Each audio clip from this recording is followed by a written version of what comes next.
That is the problem I'm having. Anytime you bring up this issue with Yoni Kulende, when Yoni Kulende's place, anytime you bring this issue, that is my problem I'm having.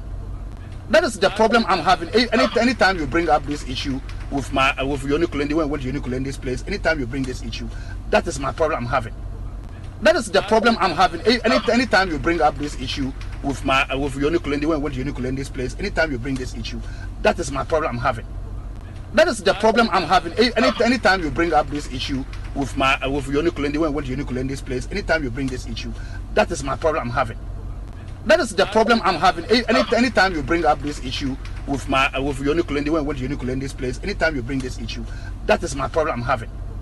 That is the problem I'm having. Anytime you bring up this issue with Yoni Kulende, when Yoni Kulende's place, anytime you bring this issue, that is my problem I'm having. That is the problem I'm having. Anytime you bring up this issue with Yoni Kulende, when Yoni Kulende's place, anytime you bring this issue, that is my problem I'm having. That is the problem I'm having. Anytime you bring up this issue with Yoni Kulende, when Yoni Kulende's place, anytime you bring this issue, that is my problem I'm having. That is the problem I'm having. Anytime you bring up this issue with Yoni Kulende, when Yoni Kulende's place, anytime you bring this issue, that is my problem I'm having. That is the problem I'm having. Anytime you bring up this issue with Yoni Kulende, when Yoni Kulende's place, anytime you bring this issue, that is my problem I'm having. That is the problem I'm having. Anytime you bring up this issue with Yoni Kulende, when Yoni Kulende's place, anytime you bring this issue, that is my problem I'm having. That is the problem I'm having. Anytime you bring up this issue with Yoni Kulende, when Yoni Kulende's place, anytime you bring this issue, that is my problem I'm having. That is the problem I'm having. Anytime you bring up this issue with Yoni Kulende, when Yoni Kulende's place, anytime you bring this issue, that is my problem I'm having. That is the Good evening and welcome to this edition of the show. It's always a pleasure to come to you on Tuesday evenings and especially tonight when it's raining, isn't it? Has the rain subsided? I hope it has, and I hope that it doesn't cause any confusion. So, well, what do we have today? Those of you who are a bit older, you see how life is. You see, when you do things in life and it's not grounded in law, they say you cannot put nothing on something and expect it to stand. When you try to put nothing on something, it cannot stand. Don't get confused, because I'm not talking about the Jakpa court. I'm coming there. That's our big story. But that's not even what I'm talking about. I'm not talking about the Jakpa court today. That's our big story. I'm coming there. But think about it, viewers. Let's all think about it. When you do something and it's nothing, and you try to make it look like something, and you put nothing on something, it cannot stand. Have we forgotten today is June 4th? J.J. Rawlings and his apostles wantonly abused human rights all over the place, killed people for nothing, wrought out a useless revolution. That's why nobody's talking about it. We still talk about Sith March. Sith March is older than June 4th. We are still talking about Sith March. It's much, much older than June 4th. I'm still talking about it. June 4th is gone. Even the NDC people, even the apologists, those who may have benefited from the crimes occasioned on June 4th, even them, they are so embarrassed to talk about it. It's now past 9 p.m. Not a single press release on June 4th revolution. Look at them. Look at them on the TV. This is what happened on June 4th. A complete illegal, useless revolution just born out of people's inability to progress in their lives. Total hogwash. Nothing. They just shouted slogans. They said, let the blood flow. And so the blood should flow. Look at how he's doing. He's going to jump. That is why nobody remembers June. It was about this. Jumping from Amorka and all those military shenanigans. It was about that. June 4th was about that. It's a useless revolution. That is why posterity has judged June 4th. And today, June 4th, nobody, not even the NDC. President John Dramani Mahama, good evening. You didn't issue a press release in support of the June 4th movement. Probity, accountability, and what's the other one? I've forgotten. What happened? What is happening? We are now coming back to our senses. We are now developing. The young people are intelligent. You have to explain to them June 4th. What is it? They kill people because they went to take loan. Not that they actually defaulted on the loan, that they even asked for the loan at all. They were killed. They sent them to Teshi and they shot them. And everybody was dancing, let the blood flow, because they were following the sloganeerism. They didn't know that they were being misled, completely misled. away from what was important. The people didn't know that they were being misled away from what was important. So tonight we'll pay tribute to June 4th. And it's a doomed tribute because we are going to bring back the documentary that we put together on June 4th. When we did the documentary, whilst J.J. Rawlings and Boachijan was still alive. Boachijan was alive, J.J. Rawlings was alive. And we put this documentary and both of them saw it and both of them had comments to make. And we told them that they had totally misled people in this useless revolution. Completely useless revolution. That is why today nobody is talking about June 4th. June 4th, Monday, June 4th. JJ is going to jump. Wait, he's going to jump. Aha, he jumps, he salutes. This is what June 4th is about. Jumping for armored car and saluting. That is why nobody is talking about it today. So now, as they say, let us be careful. Let us be careful about our political leaders. And let us be suspicious about political leaders who come to promise us heaven when they have nothing to offer. They absolutely have nothing to offer. Nothing. We ignore the Akan proverb that Abobi Bekawa Efiruntumem. That is why JJ used to say Abobi Bekawa no frantuma. He said he didn't know how to say it because it affects him, doesn't it? Abobi Bekawa, is that, what am I even saying? I don't mean Abobi Bekawa Efiruntumem. Say, what was the other proverb? Something like that. If somebody promises you something, check his background. A man who has nothing says that I'll give you so much. Observe his name. The man who has nothing.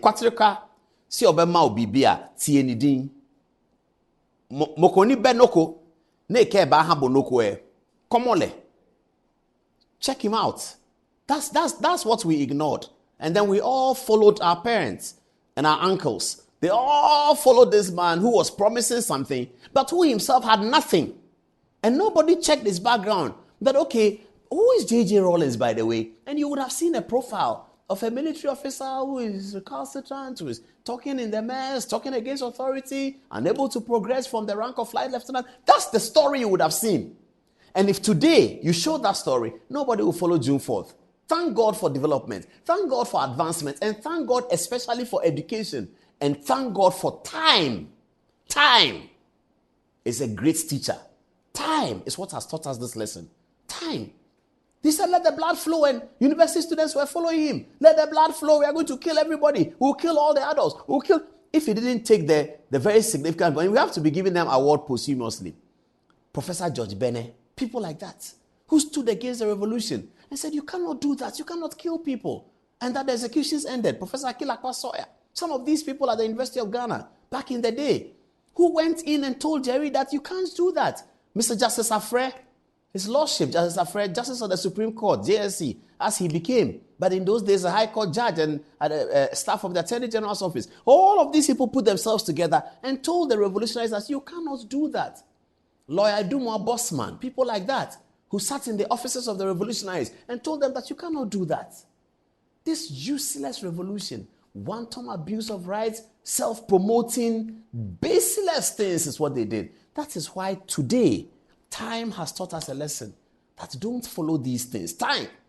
President John Dramani Mahama, the CDR, ACDR, today is June 4th, they are forgotten. They themselves, they are forgotten. It's 9 p.m. They have not been able to issue a single press release about this unwarranted uselessness of a revolution that they took the whole Ghana on. Destroyed the social fiber of the civilian population, destroyed the discipline of the military. We had to build it all over again. All of these people. Anyway, good evening. Welcome to another edition of Good Evening Ghana. Tonight is June 4th, and we'll be showing you our June 4th documentary. Now, though, let's get to the touch screen. Hey, who are these? So, Shakespeare said something, Shakespeare said, there's no art to find the mind's construction in the face. We all know who Shakespeare is, isn't he? He said there's no art to find the mind's construction in the face. Now, the essence of Shakespeare's statement is debated among many people. Many scholars debate it. The debate about Shakespeare's statement is whether or not Shakespeare meant that there's no way in which you can tell from a person's face what he's thinking, or that he meant that you can't look at the person's face and imagine the quality of their brain. We don't know which one he meant. You can take a position. He said there's no art to find the mind's construction of the face.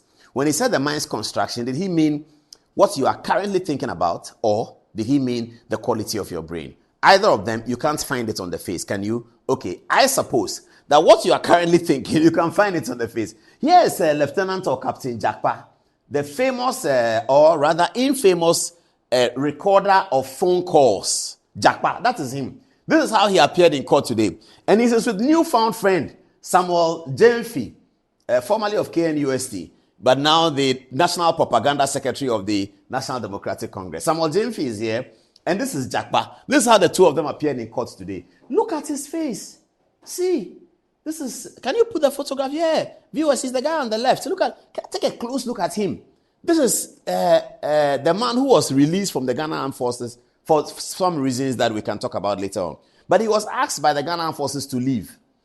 And there he is, and he was the businessman who was to import ambulances for Ghana. That's him. That's the one on the left. You heard about him. That's him. Jakpa. This is how he appeared in court today. His younger friend, Sammy Gyamfi, is looking for material to run a campaign. And so Jakpa becomes one of the materials that Sammy Gyamfi picks up to run a campaign. That's what he's doing. He's running a campaign. He's prosecuting a campaign, fair to say. And so he appears to be looking for material. So if you have material to give to Sammy Gyamfi to prosecute the campaign, and you like NDC, please give to him, because some of these materials that he's found, they may not even lead him to a successful campaign.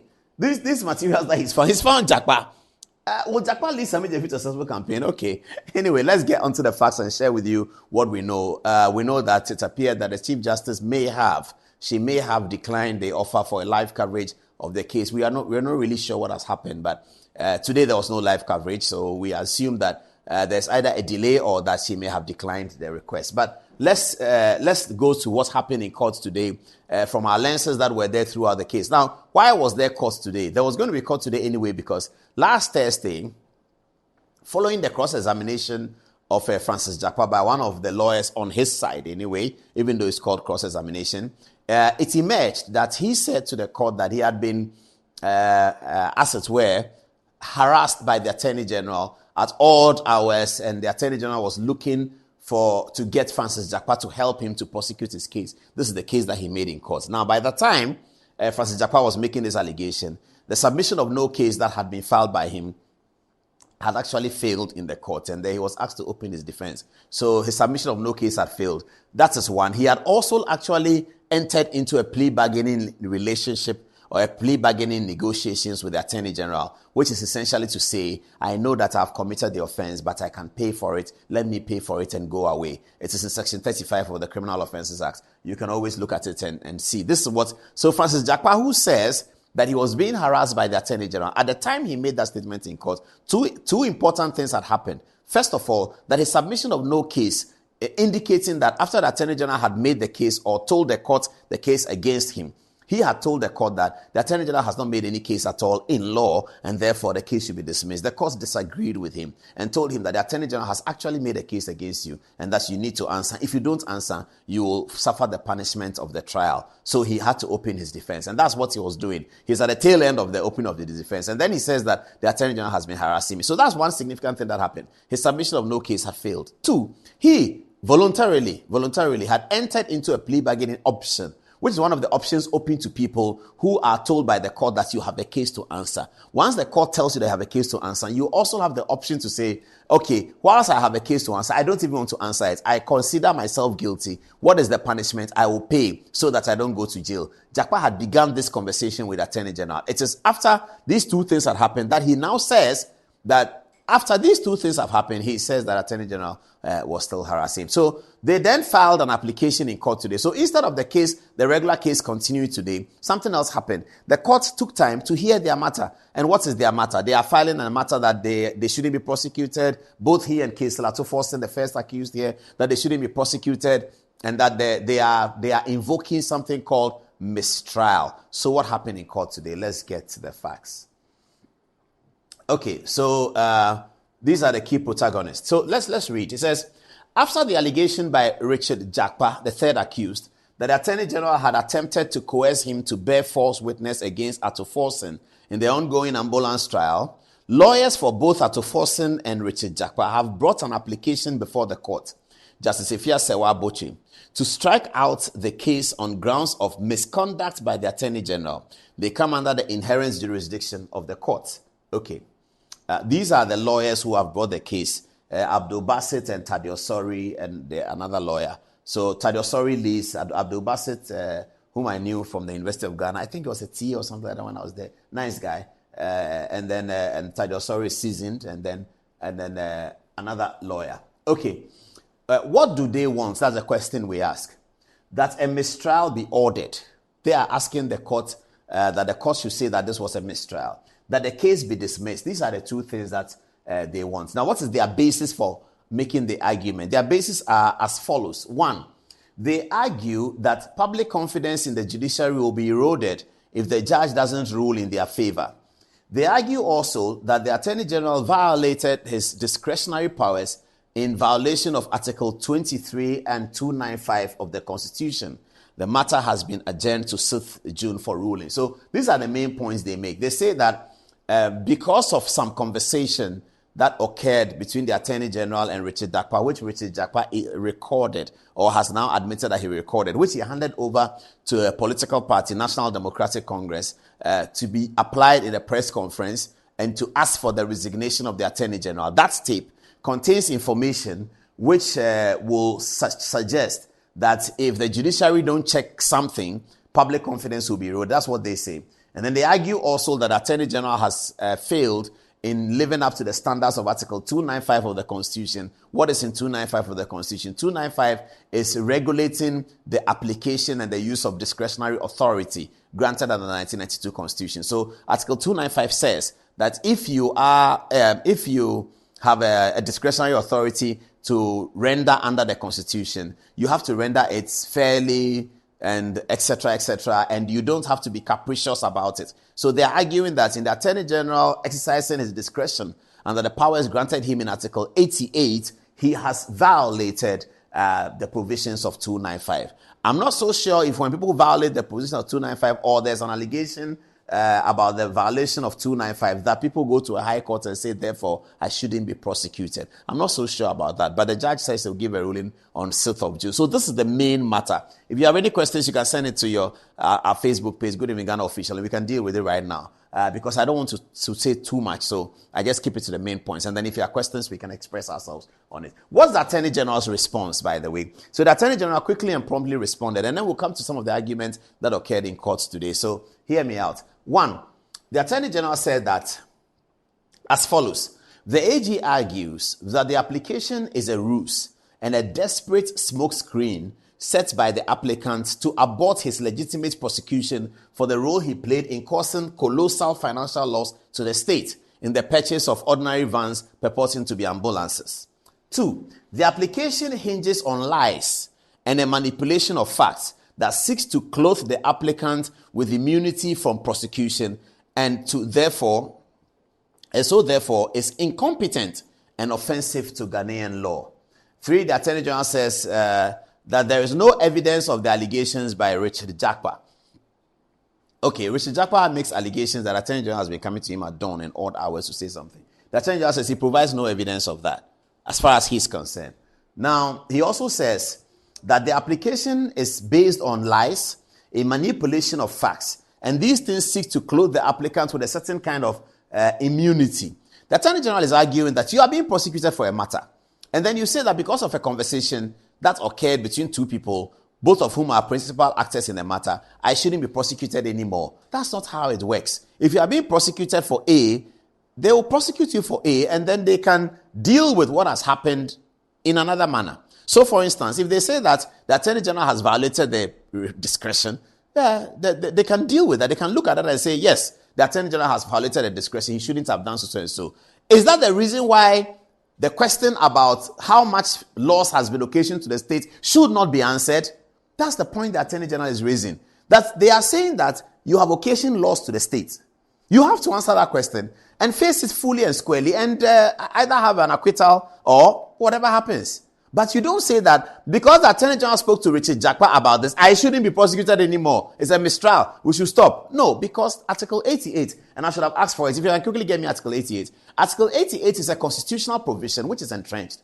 And it gives the Attorney General the authority to prosecute. Can a court legislate or pass a ruling to say that whilst the Attorney General has power to prosecute, we, the court, are telling him that he cannot prosecute? Really? I'm not so sure about that. Maybe they can say this person or that person, but the Attorney General's office will continue to prosecute a matter that they have started to prosecute. The only end to the prosecution or the remedy for the accused person is that the court will pass a verdict of acquittal and discharge. That's the remedy for the accused person. There will be no other remedy except that which is provided in the procedural law. One of it being a submission of no case. So the accused person has remedies. One of them is that he can file for a submission of no case at the end of the prosecution's case, and then he can go off if the court agrees with him. The other remedy is that at the end of the trial, he will defend himself so well that the court will pronounce him acquitted and discharged. But no, that's not what Case Latu Forson and Richard Jakpa wants. That's not what they want. They want the court to say that because the Attorney General has had a conversation or some matter in the Supreme Court judge's house and etc., that they should be prosecuted no further.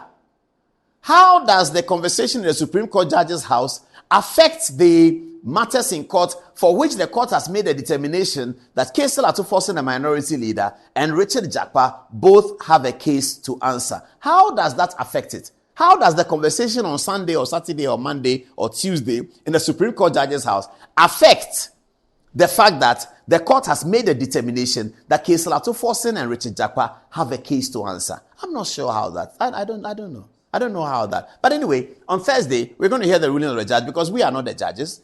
She will make a determination. But something interesting happened in court today. Before I go to the photographs, and please get the photographs ready for me. Before I go to the photographs, something interesting happened in court. Let me go back to the original photographs. Maybe should I use this one or should I use the other one? Maybe this is better. So, lawyers for Richard Jakpa today, the only argument that was permitted. Okay, so I didn't quite finish the story. So, when everybody went to court today, they had also the lawyers for Jakpa also, I think it was lawyers for Latu Forson rather. They had a tape, some tape that they brought to court, and they were hoping that in making their oral arguments, they will be allowed to play the tape so that the court may hear it. The tape then will evidence the points that Jakpa made. We suspect that it's the same tape that Asiedu Nketia played. That is the same tape that they had. However, her lordship burst all of us our bubble when she said that, anyway, I'm not going to hear arguments over this matter. And that's clearly part of the procedure. Any judge can do that. It's part of the procedure. There's no problem with it. And lawyers are very familiar with that. With the judge saying that I'm not going to hear arguments. I have your affidavit in front of me. I'll read it and I'll make my ruling. That's what she said. She opted for that angle. We don't know why, but she's entitled to do so. So that's what happened. So, those of us who went to the court, we are journalists. We are looking for a story. We really didn't get the story we were looking for. We all went out and were doing, this madam to Abba, etc. Anyway, so she didn't hear arguments. However, she had one line of arguments because Tadiosori here had raised issues against the deposition of the Attorney General. The deposition is the document that Attorney General wrote in response to it that the Attorney General, I'm so and so and so and so. I disagree with that. I disagree with that. I disagree with that. So somebody has told me something I verily believe him to be true, etc., etc. Tadiosori said that there are paragraphs of the deposition in there that the person who deposed to these facts should not be allowed to depose to the facts. Now, he sounded quite intelligent when he was speaking, isn't it? So he said that the chief state attorney should not be the one to depose the facts for the Attorney General. He should not be the one to. Attorney General should write it himself. And this evening on radio, they had been saying that the Attorney General was running away. And that is why he got somebody else to do it. Was he running away? He was in court himself. He stood there. He granted interviews that we will show to you. He was there. He was right there in court. How was he running away? Anyway, the reason why, and some lawyers know this because it's part of the procedure. The reason why the Attorney General got somebody to depose to it, we have found out from his people, is very simple apparently. It's because he was unaware that the judge will say, I don't want oral arguments. So he was prepared to make the oral arguments himself. in that circumstance, he didn't want to be the same person deposing to the affidavit. Because if he did, then perhaps he may not be able to make the argument. So he wanted somebody else to do it so that he will stand on his feet and deliver the arguments himself. This is the simple reason. And I don't know whether they don't know that this is part of the procedure, that the deposition has to be done in a certain way that allows you to speak. And the way to do the deposition that allows you to speak is that you ought not to depose to it yourself. I don't know whether they don't know this. Everybody knows it. Everybody should know it. So this is the reason, viewers, forget about everything you heard, and they are on Facebook and they do. Attorney General is running away. He's running away from what? The guy was in court. He was standing there. He was prepared to deliver the argument. And the ladyship said that I don't want arguments today. I will look at it and I'll rule on Thursday. So what is running away? So please tell them that the reason why the Attorney General did that was because he wanted to speak himself. He didn't want somebody to speak for him. He wanted to speak himself. And that's why he did that. Anyway, during the argument, Tadeo Osori here raised that point that the person who deposited to the thing is not the same person. He doesn't have the information the person doesn't have the information. However, if you look at the deposition, and we can show it, in paragraph 1, the person says that all the things that he's deposing to have come to his knowledge by reason of the job that he does as a state attorney. The matters have come to his knowledge. So the matters are within his knowledge. But Tadeo Osori said, and the Attorney General was able to argue and oppose that. No, the guy says the things are within his knowledge. Then the Attorney General says something else. In bringing up this objection, Tadeo Osori, his lordship, relied on CI 47. Is a law called CI 47. It encapsulates the civil procedure rules. So quickly, an objection was raised in court again by the Attorney General. What is he talking about? This is a criminal trial, which has its own rules. The Criminal Offences Act in 29 and the Criminal Procedure Act in 30 are there to govern the criminal law and the criminal procedure. Fundamentally that. There's something else that governs civil law. So what is criminal? Criminal is a police matter, a prosecution. That's criminal. Civil is me and you, we are fighting over land. Me and you, we are fighting over property. Me and you, we are fighting over car. Me and you, we are fighting over inheritance. Me and you, we are fighting over Metro TV. Somebody and somebody fighting over GTV, etc., etc. That's civil. It doesn't involve prosecution, okay? Even though we can use the English word prosecution loosely to say that a matter is being prosecuted. But when we use a technical expression prosecution, that means that somebody has offended the Criminal Offences Act, and the state is prosecuting. That's what it means. So the rules that govern that are outlined in the Acts 30 and Acts 29. Of course, right now we say as amended, because since 1960, both have been heavily amended. Act 29 and Act 30. Act 29 is the Criminal Offences Act. Act 30 is the Criminal Procedure. And so now we have Act 29 as amended. And then there's the Criminal Procedure. So the Criminal Procedure governs criminal procedure.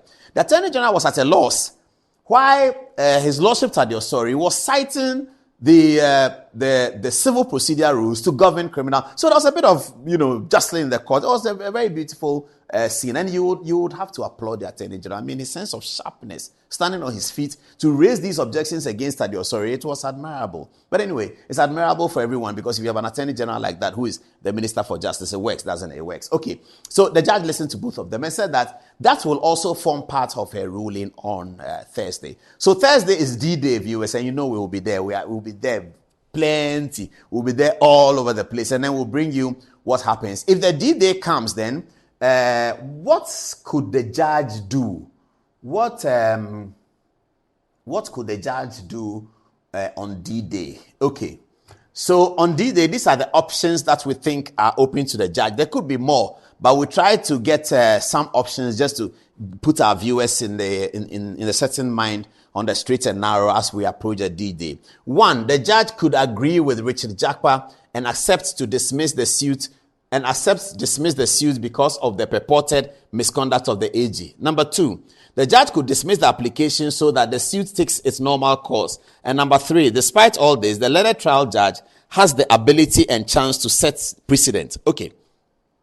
So, 3 is different from 1 and 2. So 1 and 2 are the options. He either agrees with Jakpa or he dismisses Jakpa's application. But what is essential is that this is very novel. This application is novel. Application that says that because of the Attorney General's supposed something and phone call, stop the trial. It's never happened since 1960 when the Criminal Offences Act was written and when the British finally left and they gave us our own law and we had our own laws. No individual under prosecution has brought an application to the court suggesting that the Attorney General has done something outside the court, outside the normal matter, outside the court situation, and has had a conversation with somebody, and as a result of that, please stop the prosecution so that we are not prosecuted any further. Give us an immunity. Clothe us with immunity from prosecution, because the Attorney General, the lead prosecutor, has gone to a Supreme Court judge's house and had a conversation. The judge is looking at a novel matter. There's no precedent to guide her. You know that for us, our Anglo-Saxon common law, stare decisis, which means that you have to follow the rulings of other courts historically when the matter is similar. That's the judges in the Anglo-Saxon, that is British American law. That's how they call it, the Anglo-Saxon common law.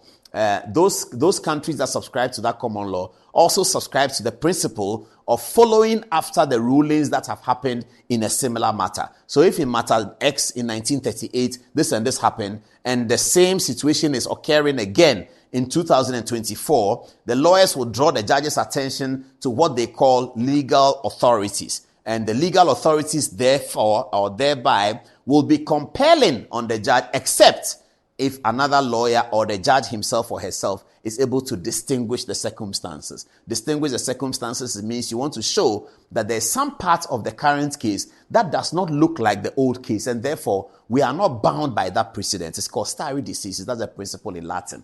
Okay, so her ladyship has a big opportunity on Thursday to set a precedent on the way in which these applications are handled, because it's the first time an application is ever coming. Her ladyship, remember, is a justice of the Court of Appeal, and she's sitting as an additional high court judge. So a lot is expected from her in terms of the legal theory and the legal philosophy, and she's going to deliver that on Thursday. We wish her the best. But this is the story right now. Let's now go to the media story. I've finished with the legal story. Let's go to the media story. And by the media story, I mean the photographs. Let me go to the photographs. There's a lot of concern there. Let's get it. So this is where the photographs start. Okay. So who do we see in this photograph? So can you just? They don't see it well this way. So just put it straight. I'll come in front of the TV here and then deal with it. Yeah. Oh, can I make it bigger? Oh, I can. Okay. So come back to me. Oh, but you should have told me I can make it bigger. Yes. So it was beautiful in court this morning, viewers. It was just beautiful. Parliamentary candidate for Wenchi, that is Godfrey Damme's hometown potential MP Kojo Frimpong. I think that by God's grace, Kojo Frimpong will be elected the parliamentary candidate for Wenchi, and nothing will change that by God's grace. So he's here, and he's telling Bassett something. I don't know. Bassett is the lawyer for Richard Jakpa, and counsel for the National Democratic Congress. His Lordship Sammy Gyamfi, who is also the propaganda secretary of the party, also in court. So this is after court stepping out, one Godfrey Damme person, one Richard Jakpa person, and then the counsel for the NDC, Samuel Gyamfi. That's the first photograph we deal with. Okay, let's move to the next. Oh. Can you change it for me. Next photograph. It will come very quickly. Viewers, sorry. There's a lot of gossip to enjoy here, so don't go away. Let's look at the next photograph. Oh, the next photograph is just Samuel Gyamfi and Bassett. Please move to the next one. I want more interesting ones. Samuel Gyamfi and Bassett still having a conversation. Please, hold it. Let me do the Okay. Okay, so we are getting somewhere. So we like Kokonsan, but we didn't know that other people too came to court for Kokonsan, because in this photograph you can tell that some people just came for Kokonsan, they didn't come and do anything. But anyway, no problem. This is Maretta Brew Apia Opon, former Learned Attorney General of the Republic. This is Abdul Bassett. Seems to be telling him something. I don't know the guy behind here. I think it's Kojoga Adawudu, and I can't see the one's here's face well. But this is after court when they left. So I don't know what Bassett was telling the former Attorney General. He seems to be smiling more than she is. So perhaps he's focusing on something in front of her, and she's trying to draw her attention, something funny that she hasn't seen yet. But this is the photograph of court. It looks very interesting. You know, Ghana's democracy is very, very nice. Double tap. Okay. Okay. All right. So great, Mikhail. Thank you very much. This one is the one that we got the filler from. Oh my goodness. Look at the guy's black spectacles. Does it remind you of somebody who wears black spectacles in the morning? Don't mention his name. Just watch this one. So this is Richard Jakpa, who is here. The Jakpa guy. This is the cousin to the Leonard Justice Kulendi, through whom Godfrey Dame met Jakpa in Justice Kulendi's house, as Jakpa himself says on the tape. This is Jakpa. He was an army officer of the rank of lieutenant, and then he was going to become captain, and then plenty of things happened. Eventually, the armed forces released him, but that's a story for another day. So, this is Richard Jakpa. That's him. That's the guy. This is Samuel Gyamfi, his lordship, the counsel for the National Democratic Congress, who is also the propaganda secretary of the party. And please, whilst we say that, check the meaning of propaganda in the dictionary. And this is Thaddeus Sori, seasoned lawyer, a very hard-working man, quite seasoned. This is Thaddeus Sori, who is lawyer for Case Lato Forsen, and Basit Bamba is not in this photograph, but this is the photograph of the day. Viewers, over 10, how much will you give this photograph? I give it 10 over 10. 10 over 10 for what? You tell me what. 10 over 10 for what? Is it 10 over 10 for motive? 10 over 10 for plotting? 10 over 10 for entrapment? 10 over 10 for, I don't know, 10 over 10 for what? But I give them 10 over 10. What do you give them 10 over 10 for? As for Jakpa, I give him 12 over 10. Look at his face. Richard Jakpa. This is the guy, Jakpa. Yeah, that's him. That's Richard Jakpa. He's a cousin of the Leonard Supreme Court judge. That's Richard Jakpa. Look, the guy is wearing black. But there's nobody wearing spectacles, shades here. I don't know why he alone wanted to wear shades. And then he has a hat to boot, you know. Yeah, Richard Jakpa, the recorder of the leader of the bar. He's a recorder. He can take phone call and record you, and he talks about something that's unrelated. You say that, I don't want you to help me make my... He said, no. You can't tell me to help you make it. I see, when we met in Justice Kulendi's house, you say every day to please get me the tape, the one you use for the teaser. Get it. If it's ready, tell Mumin it's ready. Let me take it. Now. Just so that we can hear Richard Jakpa's voice. So that's Jakpa. He's the one who was telling the Attorney General that, do you remember the thing? The same thing you were saying. Okay, play the Jakpa tape. Play it. Have a listen. The problem I'm having, anytime you bring up this issue with Yoni Kulendi, when I went to Yoni Kulendi's place, anytime you bring this issue, that is my problem I'm having. That is the problem I'm having. Anytime you bring up this issue with Yoni Kulendi, when I went to Yoni Kulendi's place, anytime you bring this issue, that is my problem I'm having.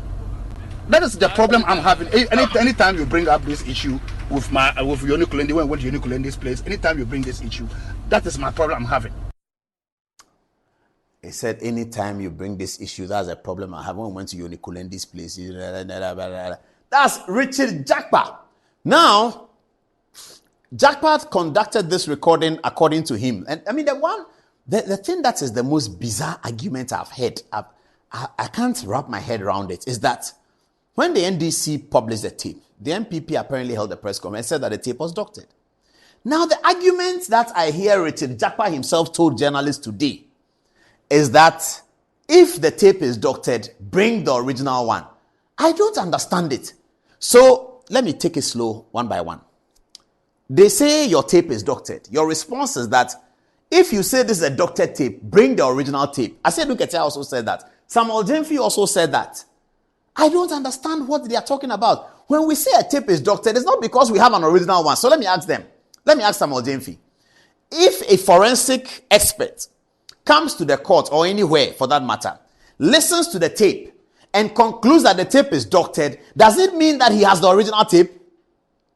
I mean, what are they talking about? This evening, Martin Pebu, he often doesn't, but today he said something sensible.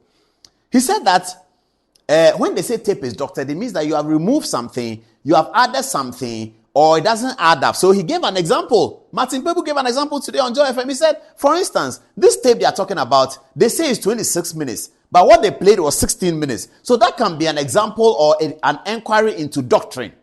With that, you can begin an inquiry into doctrine. So I don't understand when Asidun Ketia of all people, very intelligent man, Samuel Gyamfi, propaganda secretary, and Richard Jakpa, their newfound friend, all say that if the tape is doctored, bring your own. I mean, wow. When we say a tape is doctored, it doesn't mean we have the original. It means we can listen to the sound of the tape and notice that a word is repeating itself. Notice that there are gaps in the recording. and noticed that it appeared that some editing was being done. That is the meaning of a tape is doctored. A tape is doctored doesn't mean we have the original. In any case, you conducted your illegal recording on your own together with your friends. The person you were recording, because he's honest and he trusts you, he was not counter-recording. And then you produce the tape. Everything about the tape shows that you have deleted something, added something, and how did we know? When it came to text messages, they deleted it. And we showed the original text message here. For those of you who have not seen it, perhaps they will show it again. They deleted it. So we know that there are characters in the world that are not honest, that are brutally dishonest, and they can do these things. So when people were listening to the tape, they were listening to the way the tape will work. And now, many experts have come out to say that everything about that tape is doctored. Now, when they say a tape is doctored, and you say, go and bring your own, it is the most embarrassing answer to give.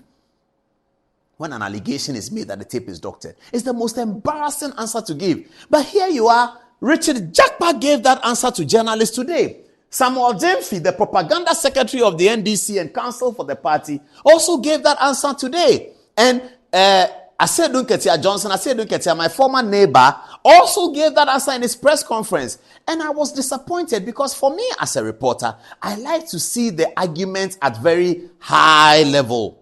And I have covered Parliament. I covered the second Parliament. I heard those brilliant arguments from NDC and from MPP. J.H. Mensah, J.H. Osuo-Champo, Doa Jao. They were all there. Alban Bagbin, making brilliant submissions both ways. That's how our democracy grows. But when you hear one side debasing the argument completely, something that JSS 2 boys can understand, that when they say a tape is doctored, it doesn't mean that you have your own. It's very childish to think like that. A tape is doctored doesn't mean that, oh, please, can you tell them? Because, ask them, if a forensic expert comes to the court or comes anywhere, takes the tape, passes it through forensic analysis and says that this tape is doctored, does it mean that he has a copy and he's comparing his copy to your copy? Oh, Charlie, this one, it was too bad. I don't understand it. I just don't get it. Anyway, no problem. Let's see whether we have some more photographs on this matter right now here. Yes, okay. Oh, it looks like we have a better one here. Hey, this looks better. Okay, so here you are. Sir Jakpa. I'm not sure what they were all looking at, but what they were looking at seemed like it wasn't pleasant. So I don't know. They were looking into were they looking into the future? Were they checking out the crystal ball of December 7th? Because it appears that everybody's face here is unpleasant. Even Tadiosori, his lordship. Look at what were they looking at? Viewers, can you, the reporters who were there and you are watching me, what were they checking? What were they looking at? Look at everybody's face here. 1, 2, 3, 4, 5, 6. As for Jakpa, don't worry. But everybody's face here looks like they are looking at something they don't like. And they were coming out of court. Court was over. So what didn't they like? Is it that the arguments that the Attorney General made against the Tadiosori's objection, is it that tomorrow is the Attorney General's birthday? What didn't they like? Quite clearly, they didn't like something. Those of you who know what they didn't like, please give us a call and tell us what you think they didn't like. Let me round it up here. Tonight we have interesting conversations coming up. Okay. Yeah, I think that's the last photograph. Is that okay? If there's another photograph, can you put it on very quickly? Let's see. Viewers, I hope that you are understanding and enjoying the processes. Okay, I'm guessing it's the same photograph, the same one. Do you have another one? Okay, let the pixels come down. Let me see about this one. Okay, this one too. Is it that my friends didn't have a good morning in court today? All their photographs look something. As for Jakpa, his face doesn't change. His face is always, armored vehicle type of. I don't know whether they did. This looks better small because Tadiosori at least has a broad smile. Thank you very much, Marietta Bruopon, the former Attorney General. It looks like you changed the mood of your people. You did so well. Women are magical. So Tadiosori finally sees Marietta and he's so happy. Thank you, Marietta. Women are magical. Women show up and Sabije Fikra is smiling small. Even Jakpa is toned down the thing small.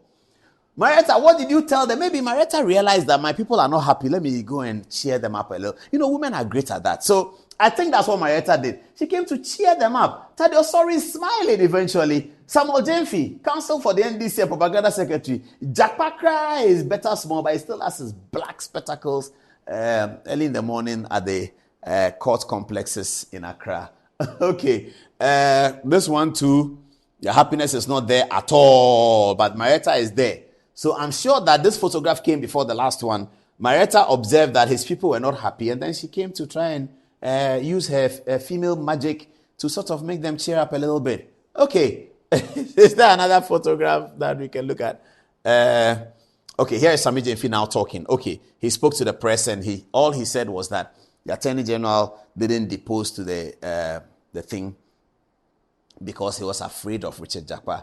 I guess the procedure is unknown to him, that if you want to argue over a matter, you cannot depose to it and become a witness. I guess it's unknown to him, so he was unaware, so forgive him. All of us were unaware. I mean, we were unaware until we asked the Pullman Attorney General, but why didn't your man depose to and explain to us? So we're also unaware. Now we have learned. I'm hoping that now he has also learned. So tomorrow, if he's giving a press conference, he won't say the things he said today, because now he has learned that there's a procedure like that, and that when you want to speak, you don't have to depose to it. I think that now he knows, because now we have all found out.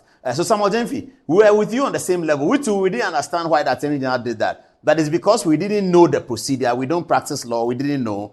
I think you also don't practice law, so you also don't know. Now we all know, so it's okay. It's okay, no problem. So that's fine. Now we all know. Okay. All right. After that, the Attorney General also spoke. When he got out of court, the journalist, as usual, confronted him, and he was very biblical with what he said. Have a listen. This is what he said. No surprise. I mean, they are always resorting to all these tricks, and of course, we replied, as you know. All I can say is that the Lord does not delight in the pleasure of the wicked, and that even though they've laid traps for me, I will flee from them, and righteousness will always prevail over evil. Thank you very much. Bye-bye. No surprise. I mean, they are always resorting to all these tricks, and of course, we replied, as you know. All I can say is that the Lord does not delight in the pleasure of the wicked, and that even though they've laid traps for me, I will flee from them, and righteousness will always prevail over evil. Sorry about that, viewers. This is the better sequence. So let's play Richard Jakpa's tape first. Oh, look, they don't. What do you make of the position that the tape you put out is a doctored tape? Well, they are claiming it's a doctored tape. I didn't say that. So they should bring the original. They should tell the original to court. But why did you record the Attorney General? Well, that is not for you.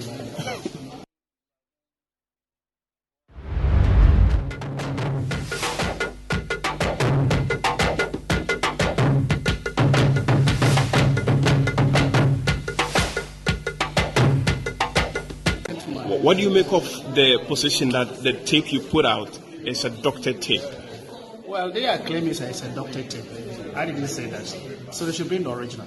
They should tell the original to court. But why did you record the Attorney General? Well, that is not for you.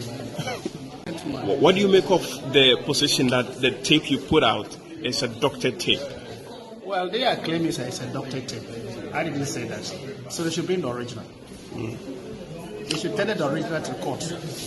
But why did you record the Attorney General? Well, that is not for you. What do you make of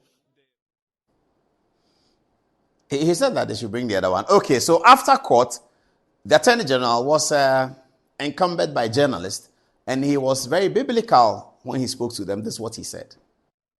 No surprise. I mean, they are always resorting to all these tricks, and of course, we replied, as you know. All I can say is that the Lord does not delight in the pleasure of the wicked, and that even though they've laid traps for me, I will flee from them, and righteousness will always prevail over evil. Thank you very much. Bye-bye. No surprise. I mean, they are always resorting to all these tricks, and of course, we replied, as you know. All I can say is that the Lord does not delight in the pleasure of the wicked, and that even though they've laid traps for me, I will flee from them, and righteousness will always prevail over evil. Thank you very much. Bye-bye. No surprise. I mean, they are always resorting to all these tricks, and of course, we replied, as you know. All I can say is that the Lord does not delight in the pleasure of the wicked, and that even though they've laid traps for me, I will flee from them, and righteousness will always prevail over evil. Thank you very much. Bye-bye. All right, so let's go grab the text messages of what people are saying about everything that we've said so far. And then thereafter, we will take a break. We have other stories coming. We have our major June 4th story coming as well. And then there's some sports. Black Stars are up in the World Cup qualifiers later this week. They are playing in the World Cup qualifiers. So let's go to text message. Who should I start with? Fatih, what are people saying?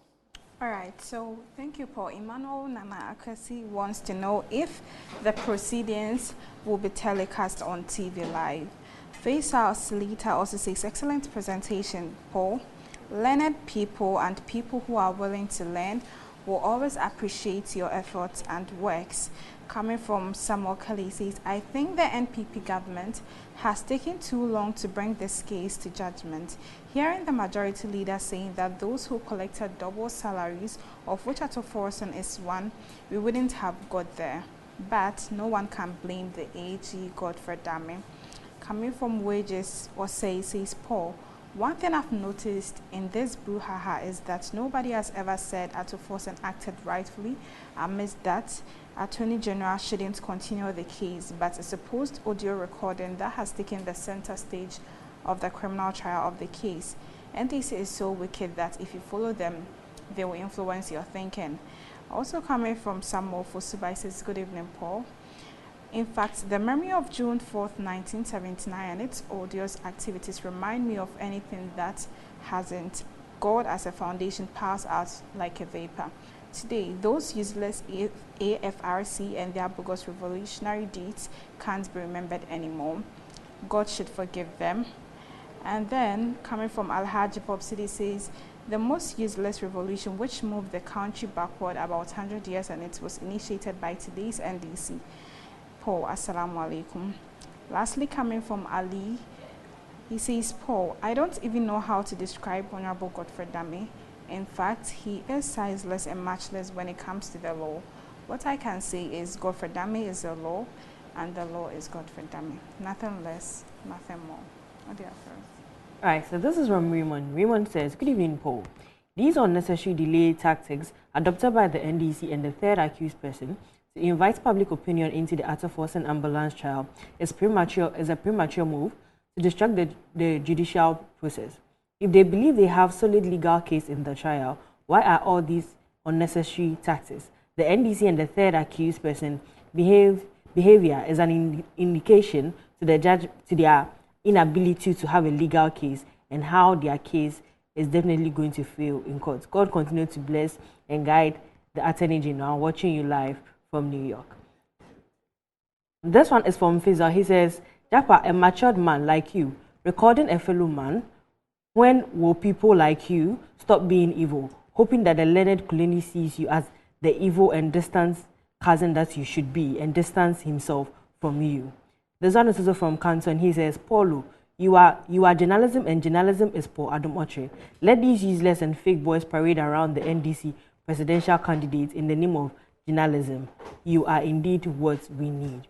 Charles says, Paul, your unparalleled analysis and in-depth understanding is what distinguished you from other journalists. Lastly, this is from Kwesi. He says, Paul, the NDC are only concerned about the implications of the case on their electoral fortunes and not getting justice for Ato or Japa. Sadly, if things do not go well, only Ato and Japa will face the music while NDC will continue screaming political witch hunting. Anziba. All right, so from Mohammed Yusufa, Mr. Paul, let's be honest, the Attorney General did mess up. In fact, some of this government appointees' attitudes are really making things difficult for us to defend. So sad. As Yama Kingsley is saying, excellent one there. From Kweku Dami, Paul, thank you for your analysis of issues. I have been a religious follower and I must say I get more understanding and knowledge from your program than most of the journalism we have in Ghana. Thank you for taking your time to break issues down. You force even NDC apologists to watch your show. Good Evening Ghana is such an educative program. From James Sakum, the best evening show, the best journalist in Ghana. From Nana Kudu, Paul, you're making my evening. God bless you. Lastly, from Emmanuel Kwabna, he's saying the Attorney General didn't say anything sensible. He hid behind Bible quotations and walked away. Over to you, Angelo. Okay, so we've got an update coming in. Apparently, it looks like Commonwealth Hall at the University of Ghana is on fire. This is news that's coming in. Anyway, Roxton from Tamale says the Machiavellian tactics and the orchestrated tape to smear the venerable AG are dead on arrival. My worry are the so-called anti-corruption crusaders. Why are they not speaking? Guy Soka from Adesu says, does the NDC now believe in tapes and can't they even do a proper job? Albert from Accra says, good evening, Paul. The NDC did not learn the job well from Anas Kora. They didn't doctor the tape well. Hey. Okay, he continues. They should have waited for 1 week so they could do the doctoring well. I'm sure wherever Anas is, he'll be asking himself that what went wrong after teaching them how to doctor it. Hey, okay. Continuing, DKM says, Brother Paul, a tape of 26 minutes, only 60 minutes, 5 seconds. Why was the rest of the tape shielded? Why was the rest of the tape shielded? Brothers, judge for yourselves. Now, Nana Akrama Boateng says, the NDC do not have a case. They have seen that the case against the minority leader is weightier and can put him in jail. So they have resorted to this game of, if you miss the ball, don't miss the man. Our learned Attorney General is not perturbed about the rancorous, boisterous propaganda machinery of the NDC. Again, from Prince Bansa in the University of Lincoln in England, he says, it's sad that we've allowed the NDC, which is seeking to come back to power with the same person, under whose tenure the botched ambulances were procured, to trivialize this matter. This was a contract that yielded Ghana no benefit, with millions of taxpayers' money given to partisan cronies, and we are being invited to discuss fraudulent tapes. He continues, I believe the AG was engaging him because of Kulendi. I'm not sure Godfred will even consider engaging this guy if Kulendi was not involved. I'm surprised Justice Kulendi allowed him to put out this tape, knowing that the AG was engaging him because of his position. Clearly, the audio was doctored. You don't need a specialist to tell that aspect of the tape has indeed been doctored. And, okay, but there's a bit of teasing from this fellow. What's it called? Ebenezer. He says, ha ha ha, Jackpot, the recorder of the bar, Paul, you can tease people. Anyway, Paul, to you. All right, so we are still going on the matter. I've taken my seat now. So there's a lot more. Later tonight, we have sports. So Andy's going to come in with the sports. But just before we do Andy's sports, there's still sports relating to guess who, the Attorney General. Now, today, it looks like a very good day for the Attorney General on the eve of his birthday because he has a football club. You know that these days, the politicians have a football club. Idrisu Haruna, the former minority leader, a member of parliament for Tamale South, former minister for communication and labor, has a football club. And Godfrey Dame has a football club. Richard Jackpa, are you listening?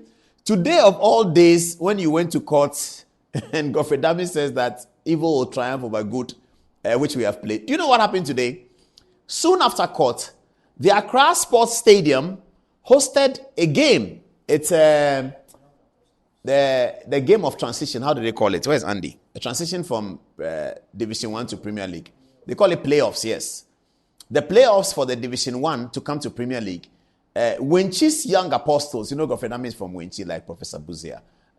Wenchi's Young Apostles, which is Godfrey Dame's team, played at the Accra Sports Stadium this afternoon in a final game to determine whether they were coming to be part of the Premier League or not. They were playing a team from one of my favorite towns, Techiman.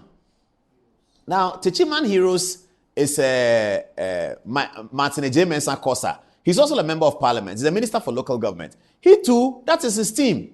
So the minister for local government's team locked horns with the team of the minister for justice and attorney general. At the Accra Sports Stadium, one Techiman team and one Wenchi team were playing at the Accra Sports Stadium for playoffs. After the game, the Techiman Heroes went to AJ Mensah Kosa's office with whatever they got. The Young Apostles of Wenchi went to Godfrey Dame's office with whatever they got. Now, I'm going to show you the video of what happened in Godfrey Dame's office after the football game at the Accra Sports Stadium. This was a day for Godfrey Dame, no doubt about it. Have a look.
well. Brought us of pride to Wenchi. Indeed, I know the journey was very arduous, was very difficult, but indeed we went through all the storm and all. I remember when I came to the stadium, it was 1-1, and I had to leave for a meeting. When Paul called me that the match had ended, going to penalties. I said, hey, penalties, well, we'll see how it goes. And people called me again to inform me that the other team had taken a 3-1 lead. 3-1! I told him that, it was going to be well. Yes. And lo and behold, they missed all the other kicks. And Young Apostles converted all. Messi Maya, dear Pamudi, you am Ashe Wenchi. When she mind the Masipa, you contributing in our little endeavors to ensure that when she grew up. And indeed, this one I know is going to go a long way to lift when she up. Obaka, I'm pleased to be with you. I'll stand by you. I'll be with you. And as a little reward, I have told my boss, Nico, from Pony coaches, I said, my mom, 30,000 Ghana.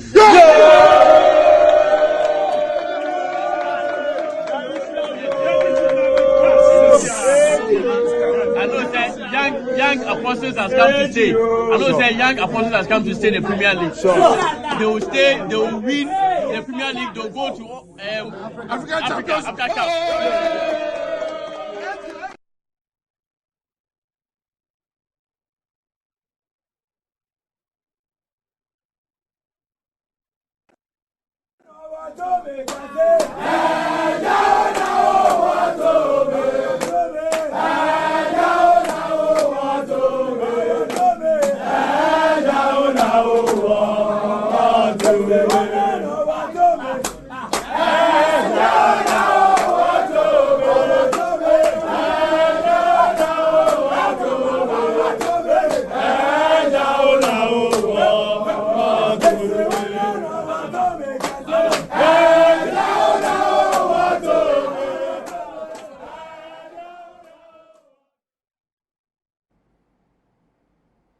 What to me, can say, what to me. So this is the Wenchi team. Look at Kojo Primo, look how happy he is. They clad Gofredami in the yellow thing. Their club color is yellow. They are in the Premier League. So Asante Kotoko will go to Wenchi. We'll beat them 6. You know that, don't you? Hearts of Oak will also go. That's as if Hearts of Oak are able to scale the relegation because sports is coming up. Andy will tell us whether Accra Hearts of Oak in their game against Accra Great Olympics will be able to make it. But this is the Wenchi team that has now come to Premier League. And they had their song, what to me. Is that the Deputy Attorney General? They've dressed him in the jersey. Okay, Mr. Tuyayeboa. Samalenim. Oh, okay. And there's a lady in there. Please get ready and loop the tape again. I like that song. What to me. So this is in the office of the Attorney General where after 1-1, they went on penalties, took a double tap, okay. Took a 3-1 deficit and were able to come round to win the penalties. And so they got their medal. They have been promoted to the Premier League. The Attorney General's team is in the Premier League. There they are. This is the one. What to me. Okay. So congratulations to the Wenchi team for making it into the Ghana Premier League. Asante Kotoko will be going to Wenchi to play with them. We'll beat them 6. I told you that. Accra Hearts of Oak will also go to Wenchi. And I hope that Hearts of Oak can do the relegation. Okay, but big congratulations to them. It's not often that a team from obscurity, with little support from a minister, with little support from other people, dedication of the players, dedication of the coach, come all the way through the championship, jump all the hurdles, or scale all the hurdles, I should say. Come then to the Accra Sports Stadium and beat almighty Techiman Heroes. I think that's a good feel. Let's give it to them again. Play the song again. Eja know what to me. Do that.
Sewa yabao, sewa yabao. Yefri jusu na yabo, sewa. Yefri kwamu na yabo, sewa. Sewa yabao, sewa yabao. Yefri jusu na yabo, sewa. Yefri kwamu na yabo, sewa. Text message time. This is Good Evening Ghana. It's live. I begin with Anziba. From Michael Butcher, he's saying, to know the tape is doctored, compare the duration of the call from Telecel and to that of the tape.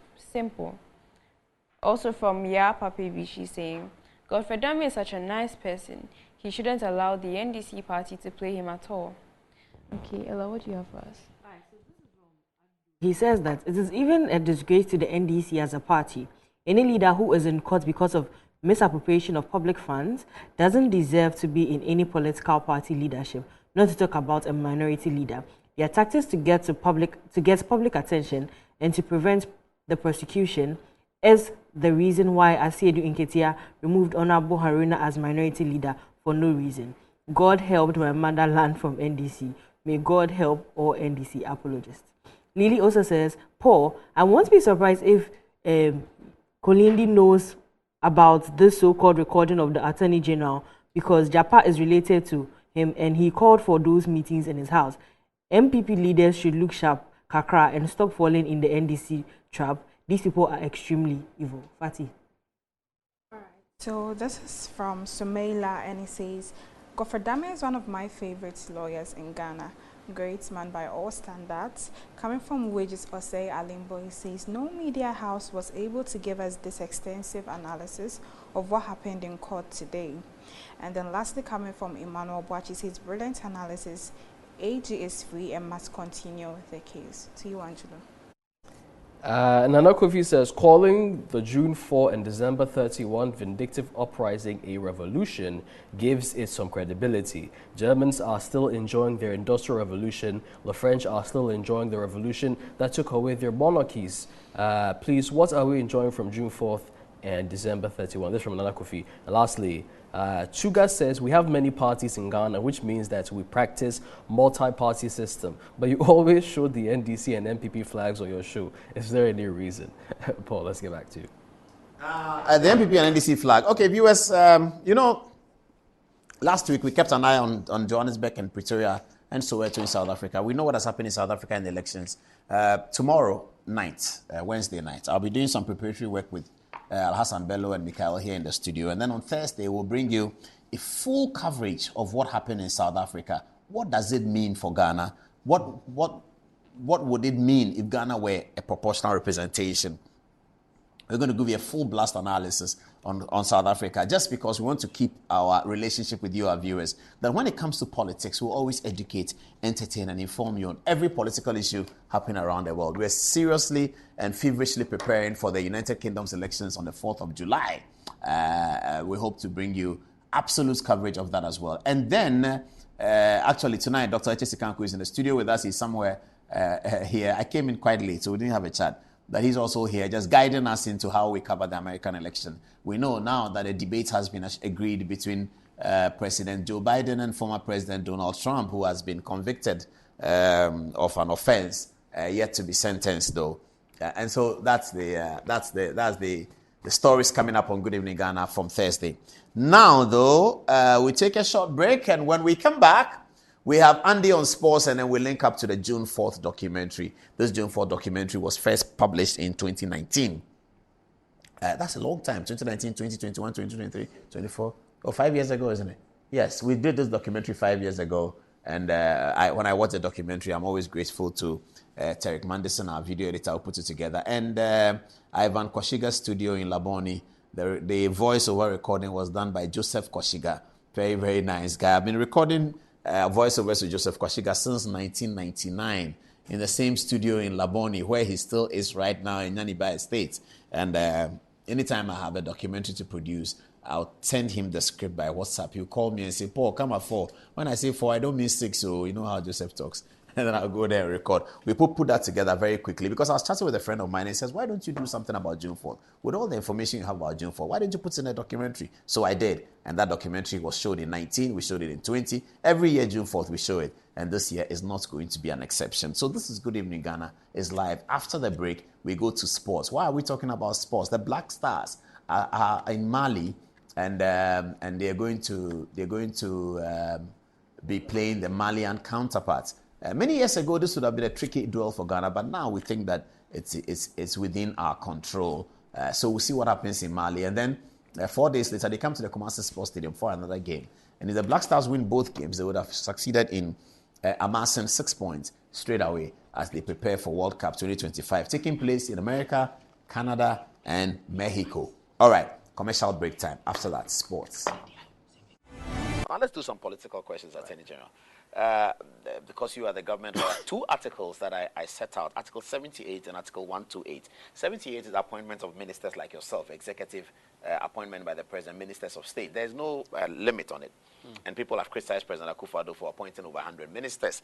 And they're saying that if we don't limit this, another president may come and appoint 150 ministers, 200 ministers. So that's one. The other one is 128, which is quite critical, the lack of upper limit of the Supreme Court.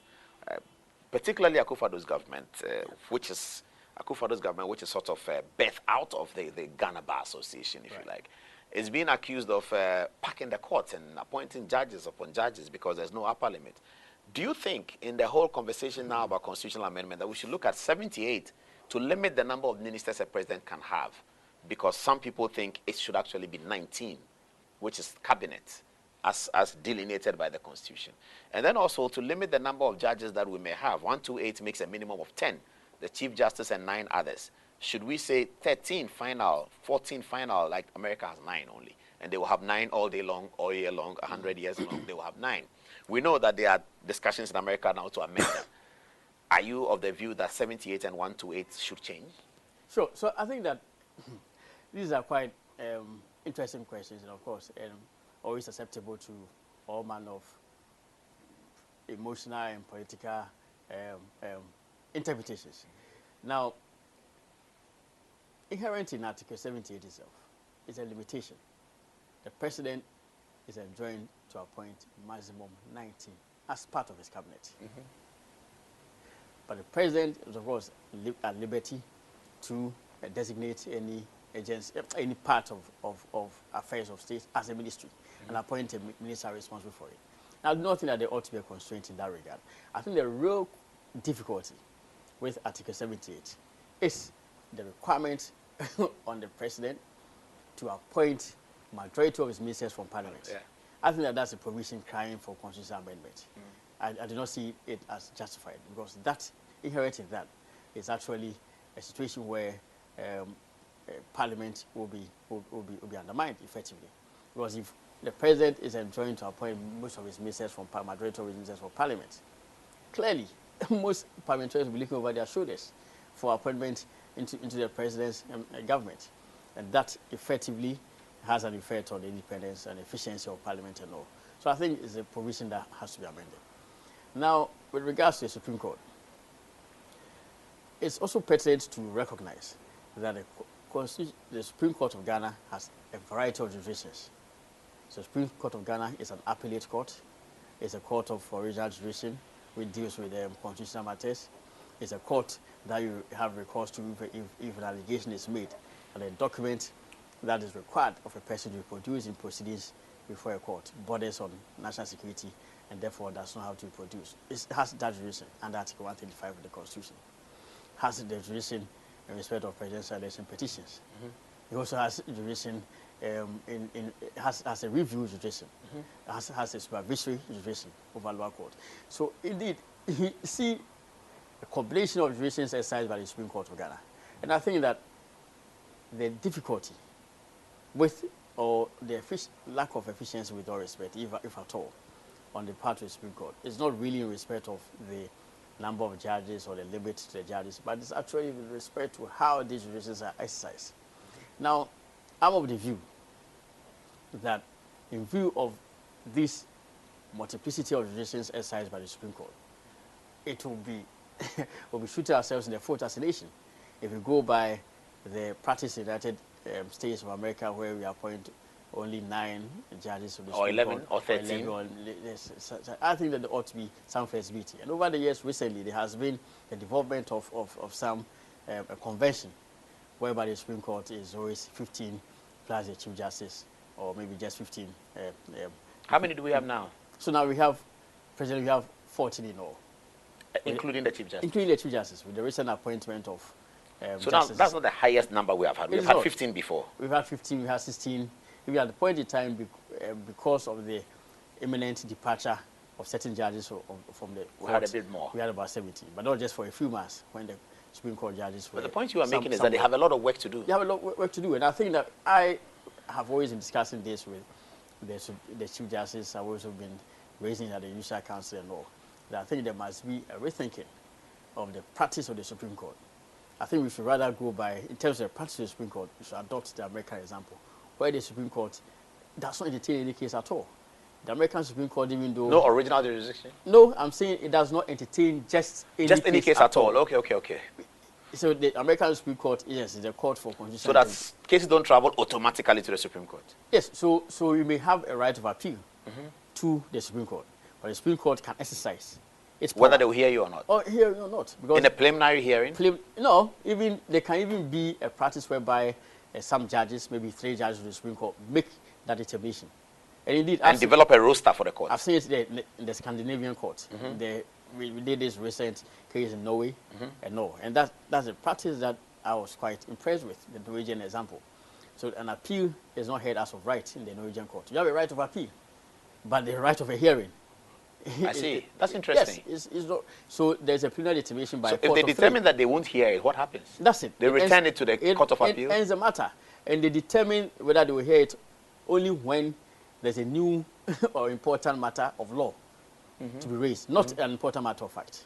So the Norway Supreme Court does not determine appeals based on matters of fact. Does not entertain questions about the evidence. So you cannot see, as we say in Ghana, the court, that omnibus appeal basis, the judgment was against the weight of evidence. You can't do that in when it doesn't mean much. Yes, and it means everything. It means everything. Doesn't mean much. The judgment is against the weight of evidence. It means you have to scrutinize the evidence and see whether indeed the judge was right in giving a verdict for or against you. I mean, it doesn't happen at all. It must be on account of a new and important matter of law.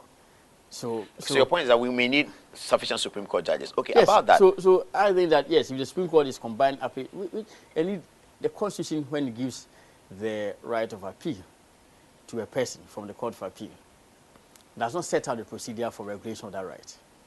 That procedure for regulation of that right is reserved for the Rules of Court Committee under Article 157 of the Constitution. Article 157 enjoins the Judicial Council to set up a Rules of Court Committee. As the Rules of Court Committee is set up, and it develops the rules of practice for any court at all. So the rules of practice enacted for the Supreme Court must require that in terms of appeals, there must be a satisfaction of this basis before the appeal be heard. That does not, in and of itself, curtail a person's right of appeal. It's only a regulation of the right. Because indeed, even now, the reason or the basis for an appeal to be ruled in your favor is devolved by the court itself. The court has set its principles. So in respect of this general ground, judgments against weight of evidence, the various cases over the years have spelled out what it means. So I think that there should be no impediment. So on that, you think that we should hasten slowly to limit the numbers at the Supreme Court, because there's quite a bit of them. So then we have to reform the way they do their work. Precisely. Rather, we should concern ourselves. We are expecting a new Chief Justice this year. Is that correct? Yes. So when is it going to happen? Well, the Chief Justice, with all respect, is at the end of May, 28th of May. So there must be a replacement. So there will be a new Chief Justice before the 28th of May or after? It has to be after. You cannot appoint before. Okay, maybe an announcement made, and then swearing in done later on. So Well, this will require parliamentary approval, isn't it? So nomination by the President and parliamentary nomination by the President, a Council of State advising on it, the Judicial Council first, and looking at it, Council of State advising on it, before the President submits it to Parliament. So it has the participation of all these important issues of government, of state, the Judicial Council, Council of State, and then ultimately Parliament of of Ghana will consider the person. Okay, so we'll wait and hear it must that. be a person. Maybe by our next interview, you can tell us who it will be. We'll see. Hopefully. I think all of them. Let's get back to Parliament. All of them are fit and qualified. All those all there the 40. now? Yes. Okay. Plus those outside. I see. Plus all the senior members of the bar because who have done 20 years. 15. Qualified to be on a Supreme Court. 15 years at the bar. Yes. So all those who have done 15 years at the bar should start praying. Well.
Off to the touch screen again, and this time for sports.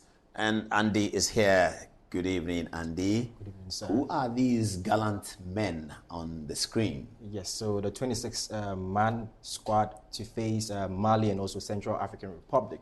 The first time he's been without Ayew since 2008. Yes. The captain of the team. Yes. He's gone. It looks like it's a transition. So who is the captain of this team? So they have given it to Partey. Third Partey is always the deputy captain. So he's been called. Yes. He's joined the team to Mali. Oh, yes. Is he in good shape? Very, very good shape. Is he going to give us passes?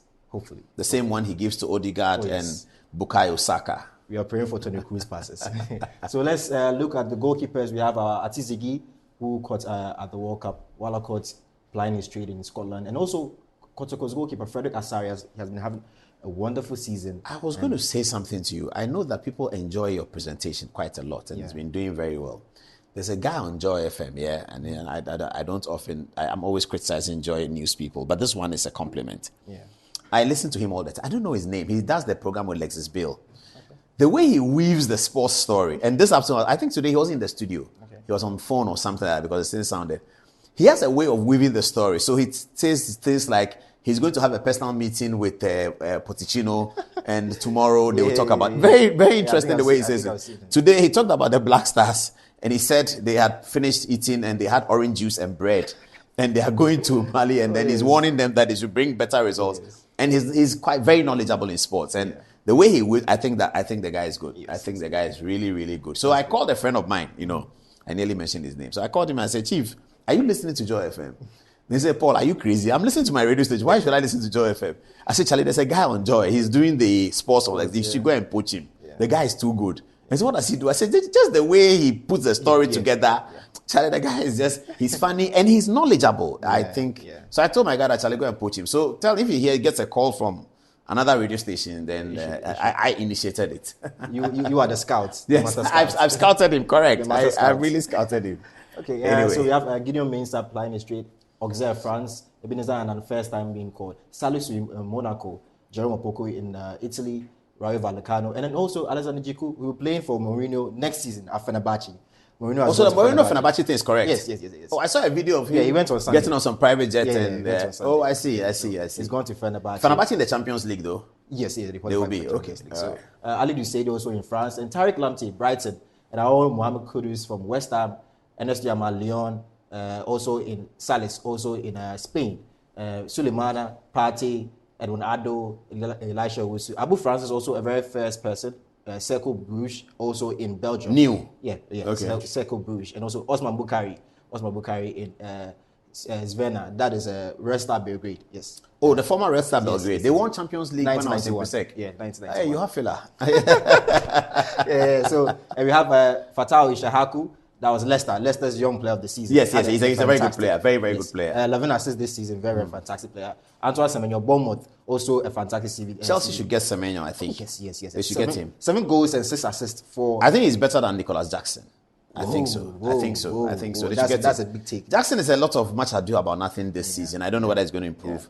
But Semenyo is a great player. Yeah. And always all present. Jordan Ayew, he had the most assists for an African in the Crystal Premier League. Palace. No, in the Premier League. 8, I see. 8 assists. Very, very good player. Ibrahim Osman, he's been linked to Brighton. Also very good season for him. In Nordsjælland, that's Denmark. They won the Danish league. And he's been linked to Brighton where Tariq Lamptey plays. Yes. But why is Manchester United not going for Tariq Lamptey? They don't have a right back. What are they waiting for? They are looking for Bayern Leverkusen's Frimpong. Oh, he's also Ghanaian. Is he a right back too? Yes, he's a right back. Oh, I see. He says he's Dutch. He has been called by the Dutch team. Oh, no, Tariq Lamptey should go to Manchester United. Play at the right back. He'll get a very good season. And he'll do very well. The Old Trafford festivals will love him. Oh, yes. He's a very, very good player. They will remind them of Gary Neville, He's actually better than Gary Neville, no doubt about that. And even Evra. Evra is left. Is he right or left? Left. Tariq. Oh, he's left. Yeah. Oh, sometimes he can play as right. And also he's left. very much like Patrice Evra. Yeah. Very, very much like that. Very robust. But I think he has a bit more defensive capacities, just a little bit more than Evra. Just a little bit. Yeah. And, the Old Trafford, they play the attacking game. So when you are a left or right back attacking player, you are the favorite. Yeah. And during the counter attack, he can break through. He really needs Old Trafford. I think they should go for him. Yes. If Eric Ten Hag is staying, I don't know whether. Hopefully, we hope he stays. And let's move to the camp. And then you see they were all in good spirits. That's Kudus, and then the boys party. That's the captain right now, Jiku, and all the guys. They are in good spirits. Hopefully, our result has not been good for the last 5 games. Mm-hmm. We have not won a single game in the last 5 games. And Mali coming into the game have won 3 and lost just 2 in the last 5 games. So they have. Is it the Malian team that won the junior something? Recently? Yeah, under 20. They have been doing then they're a formidable side. The AFCON was only Ivory Coast. Ivory Coast beat them in the last minute. Oh yeah, I remember that. I remember that. Time. Yes, so they are very, very good. And they are playing at home in Bamako. Yeah, at the 26th March Stadium. Yeah, in Bamako. And that's Kudus. Hopefully he brings his experience to the fore. And yes, Semenyo, these are all our good players. Yeah. The same also goes with Partey. We hope he delivers this time around. And we get a 6 maximum points against Central African Republic. Why do you have Andre's photograph here? Yes, we have to pond on a great service or a great... Has he retired from Black Stars? No. He just didn't make the call up. Yes. So he could come back another time. He could come anytime. So he has played 19 games for Le Havre in France. He has scored 5 goals. Very, very good. It was even nominated. One of his goals was nominated for the goal of the season in France. So he has had a very good season. I don't know what happened and he wasn't picked up. But yeah, hey, I'm sure for the tournament itself, for experience-wise, they will pick him up. So this is not the end of the world. I hope not. I think he served his due. He should leave. Jordan can continue playing. But Andre has done his best for the Black Stars. So you are saying he should do a cruise, leave on the high? Yeah, he should leave now. He can go to the stadium and watch the game if he has time. Well, all leagues are on break now, so if he has time, he can be in Mali. He speaks French. Mali is French speaking. Yeah. He can be around and he can even migrate onto the technical team. He could. Hopefully. He could. Yeah, training assistant of sorts. I've been seeing Lion Kingston doing a very wonderful job. He could migrate onto the technical team for the Black Stars and be part of the Black Stars team, like Stephen Appiah is, Sami Kufuor. Yeah. He can join that group and then motivate the players. But at this stage, I think that the Green Turf has said goodbye to him as far as the Black Stars are concerned. Yeah. Okay. And also to the fans, please, on Monday, that's on 10th June, Kumasi Sports Stadium. Well, the game is Monday. For the Mali one, it's just on Thursday. GBC is showing that live. Ghana Television is showing that live. But for the Central African Republic match, we're playing in Kumasi. It's in Kumasi. We should go and support the We'll be there. Don't worry. 7 p.m. sharp. And the Mali match is also 7 p.m. here, sharp. Oh, 7 p.m. on Thursday. So by the time we come to the studio at 9 p.m., it will be over. Yeah. Okay, all right. Okay. Interesting. Okay, now viewers, it's June 4th, okay? June 4th. And those of you who don't have Facebook, please get your Facebook ready because in 5 minutes, Metro TV will take us off and the program will continue on social media on Facebook. And we are now going to roll out a June 4th documentary. And when the documentary is going to be half an hour, I think. And after the documentary has rolled out, we'll say goodbye to you. So we are saying our goodbyes right now. Do you have any final completing text messages? Let's take one each for our goodbyes right now.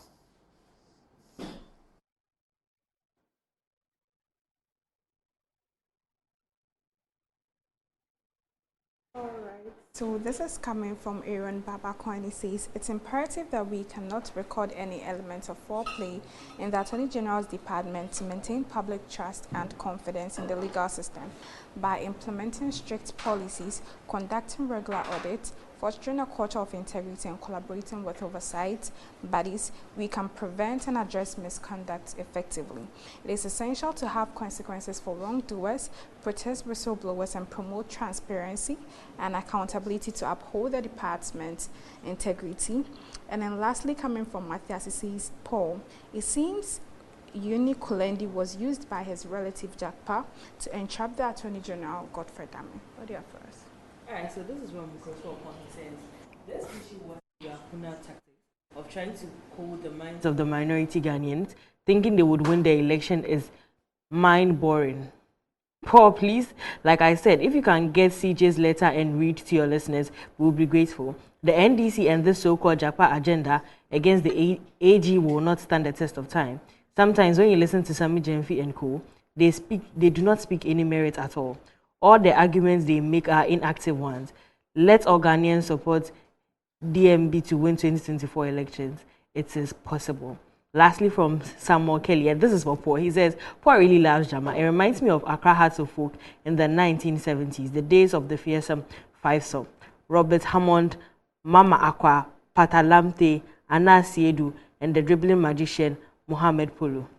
Anziba Hojafra. All right, so we have Ifwanyano saying, no weapon formed against Dami shall prosper. We also have Opong Jr. saying, Paul supports Kwamo Future Stars to Elite League. Okay, what do you have for us, Michelangelo? Elder Saki, watching us from Kumasi, seems to be very, very happy with you, Paul. He says you're a great journalist, a great lawyer, and he also thinks you're a great politician and historian. That's what you are. Ghana is proud of you, he says. Paul, back to you. Okay, so we prepared this documentary in 2019 and wanted to depict the wanton acts of indiscipline, cruelty, uselessness that attended the June 4th revolution of 1979. Today, nobody talks about June 4th again because God has blessed us with time. And with time, we are able to see the uselessness of history. And this is one of them. Enjoy the June 4th documentary produced by our team.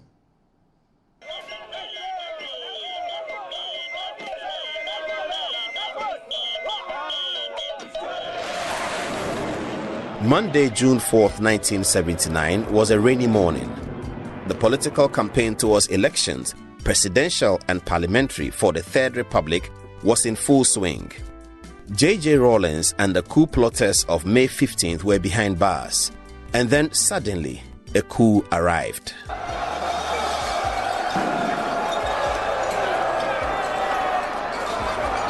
The generations of Ghanaians who were living in Ghana at that time were those who had had close proximity to the riots of 28 February 1948, the political tensions of the First Republic, the coup d'etat of 1966, and had also heard and seen the excellent speeches of Prime Minister Buzia. And they, that group, had largely orchestrated civil disobedience to force strongman Kutu Achampon to hand over to civilian rule. This was the generation that mobilized professionals under the PMFFJ to unseat military rule. So on the morning of 15 May, everyone was angry that another coup was occurring when everything was ready for constitutional rule. Now, the reaction to that attempt all around the country, from all our reporters, was, oh, please, these soldiers, we are tired. What's this? We are going back to civilian rule. We are going to have elections. Why is somebody trying to stage a coup again? That was the general impression. And I believe even among the military at the time. This anger of the people against coups must have been the reason why the AFRC was forced to maintain the order to hand over power soon after the June 4th revolution. So a complicated calendar emerged. The coup occurred on June 4th. Parliamentary and presidential elections were fought on the 18th of June. The executions were carried out on the 26th of June. The second round of the presidential election occurred in July, and the handover to civilian rule occurred in September. All of this in 1979, a dramatic June to September for all of Ghana's history. So what was the June 4th coup about, and who organized it? The June 4th uprising was the brainchild of rank-and-file soldiers.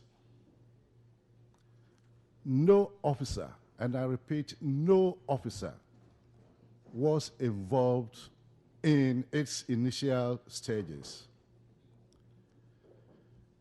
It was born out of years of frustration and anger with the officer corps, whose frequent military interventions, mismanagement, and ineptitude had brought our country almost to its knees. Our soldiers wanted to protest against the dictatorship of their superiors. Be that as it may, was the coup also intended by J.J. Rawlings to be a political advert for the future? Was J.J. launching a bigger political career beyond the rhetoric and the choboy of a revolution? Here is Elizabeth Ohene, who was editor of the Graphic at the time. Flight Lieutenant Rawlings said to me that, he was going to lead the group of soldiers that were going to see off General Akufo at the airport. Because General Akufo, having become chairman of the SMC2, that day he was going to, I think, the Gambia and Senegal. And Flight Lieutenant Rawlings said to me that, he was going to be the officer who was going to lead the guard of honor at the airport. Could I please make sure that the graphic cameras capture this? So at the meeting, the morning meeting where we send out reporters and such, I declared an interest. I said to my colleagues at the meeting that I have an interest. There's a friend of mine who is going to lead the detachment that will see off the guard of honor for General Akufo. That can the cameraman who is going please make sure that they take a photo of him? It's called Flight Lieutenant Rawlings. And everybody laughed. And we put this picture of Flight Lieutenant Rawlings leading the guard of honor detachment on the front page of the graphic. A few days later, Flight Lieutenant Rawlings stages or attempts to stage a coup May 15th. This is a few days later. So that day, as it happened, the graphic was the only person that had a photo of the person who had tried to stage the coup. And why did we have a photo? Because we had photographed him leading this detachment at the airport. That's the only reason we had the photo of him. Who then was the AFRC and how was it formed?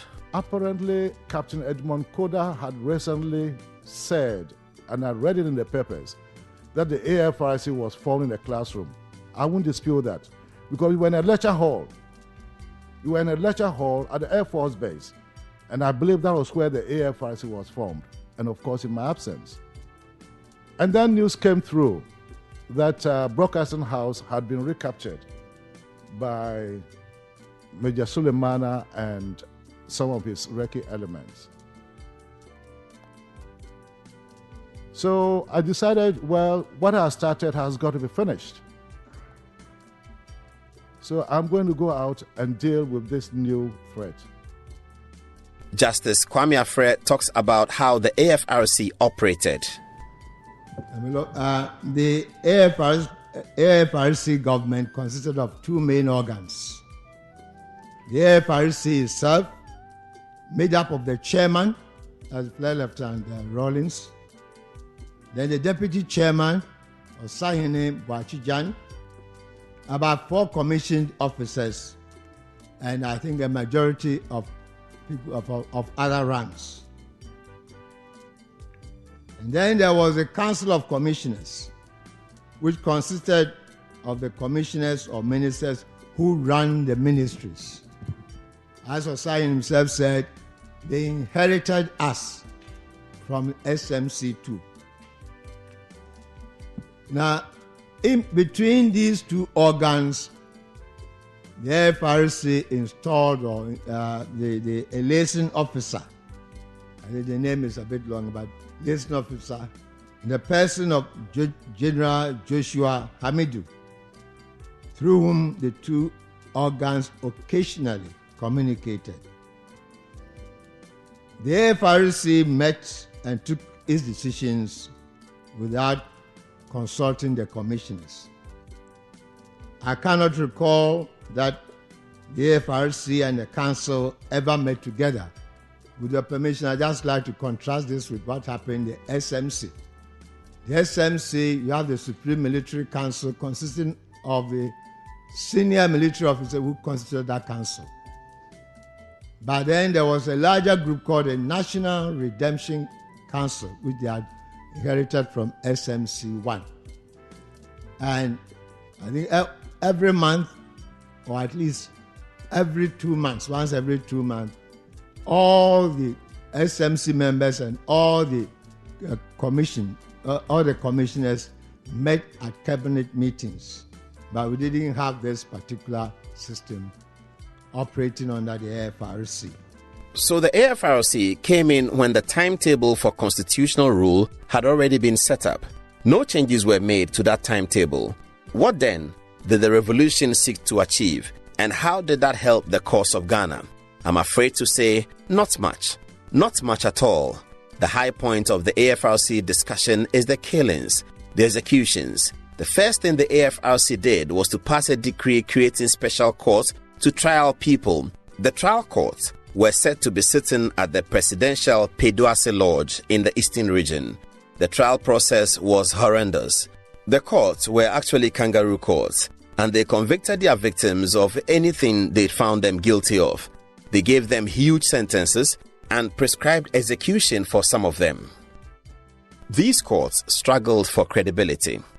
At some point, they claimed that they had relied on the Criminal Code Act 29 as it then was, so that persons who overthrew or participated in the overthrow of constitutionally elected regimes were charged and found guilty of treason, and they were killed by execution.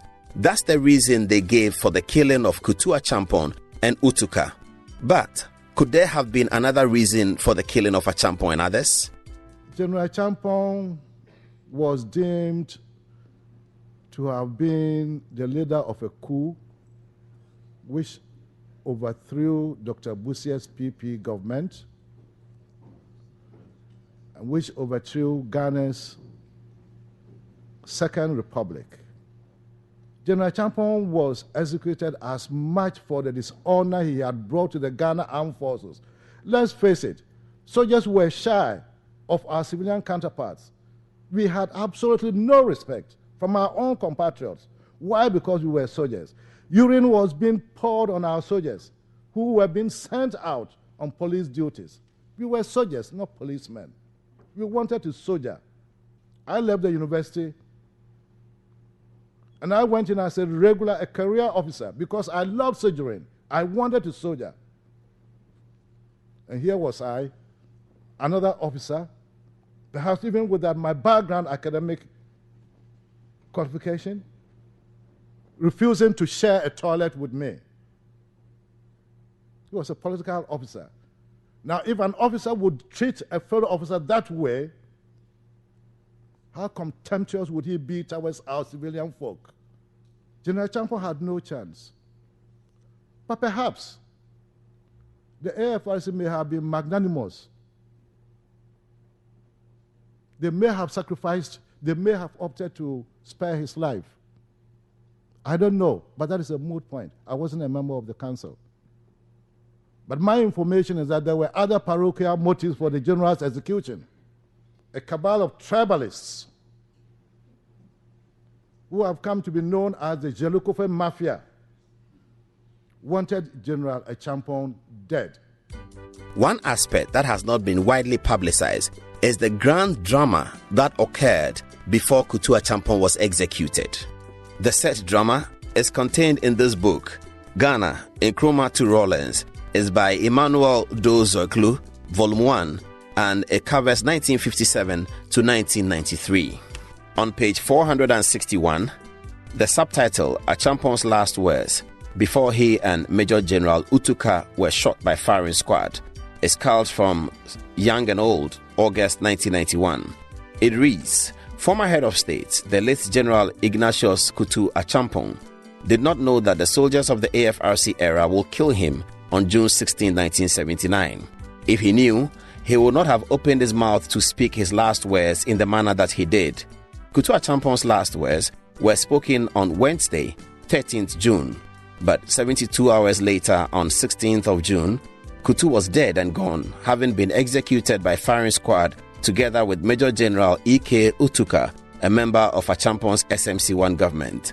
It is significant to add that when Kutu spoke his last words to the soldiers at Burma camp, they found Achampong's last words too sweet, quote-unquote, to believe. They therefore decided that everybody should hear what Achampong had to say. They therefore carried him to the army headquarters, Accra. Now, these are his last words. He said, unquote, I pledge my full support for the Armed Forces Revolutionary Council, which toppled the SMC-2 government headed by General Akufu on June 4th. In pledging this support, I am not in any way being sycophantic because I am aware that the AFRC is taking stringent measures to solve the country's problems, something my government and that of General Akufu could not do. Achampong continued, and I quote, I have no regrets for staging the 1972 coup which toppled Dr. Busia's government, and looking back at my reign as Ghana's head of state from January 13, 1972 to July 5, 1978, when General Akufu and others removed me from office, I feel I have done enough for Ghana. I can't claim to be infallible. Perhaps my only fault was that I was too lenient and kind. I helped people like J.H. Mensah, Apia Minka, and Dr. Bilson to make money, even though I was aware they were my political enemies. General Akufu and others have accused me of running the government as a one-man show. They are liars, and that accusation against me is baseless because every action taken during my tenure of office was a collective one. General Achampong continued, and this on page 462. On July 5th, 1978, when some of the SMC members asked me to resign, I pointed out to them that it was not me as an individual that Ghanaians did not want. I told General Fred Akufu that they were looking for all of us. I warned General Akufu that he would regret this action and that he was going to create more confusion. My removal was not endorsed by all the SMC members, unquote.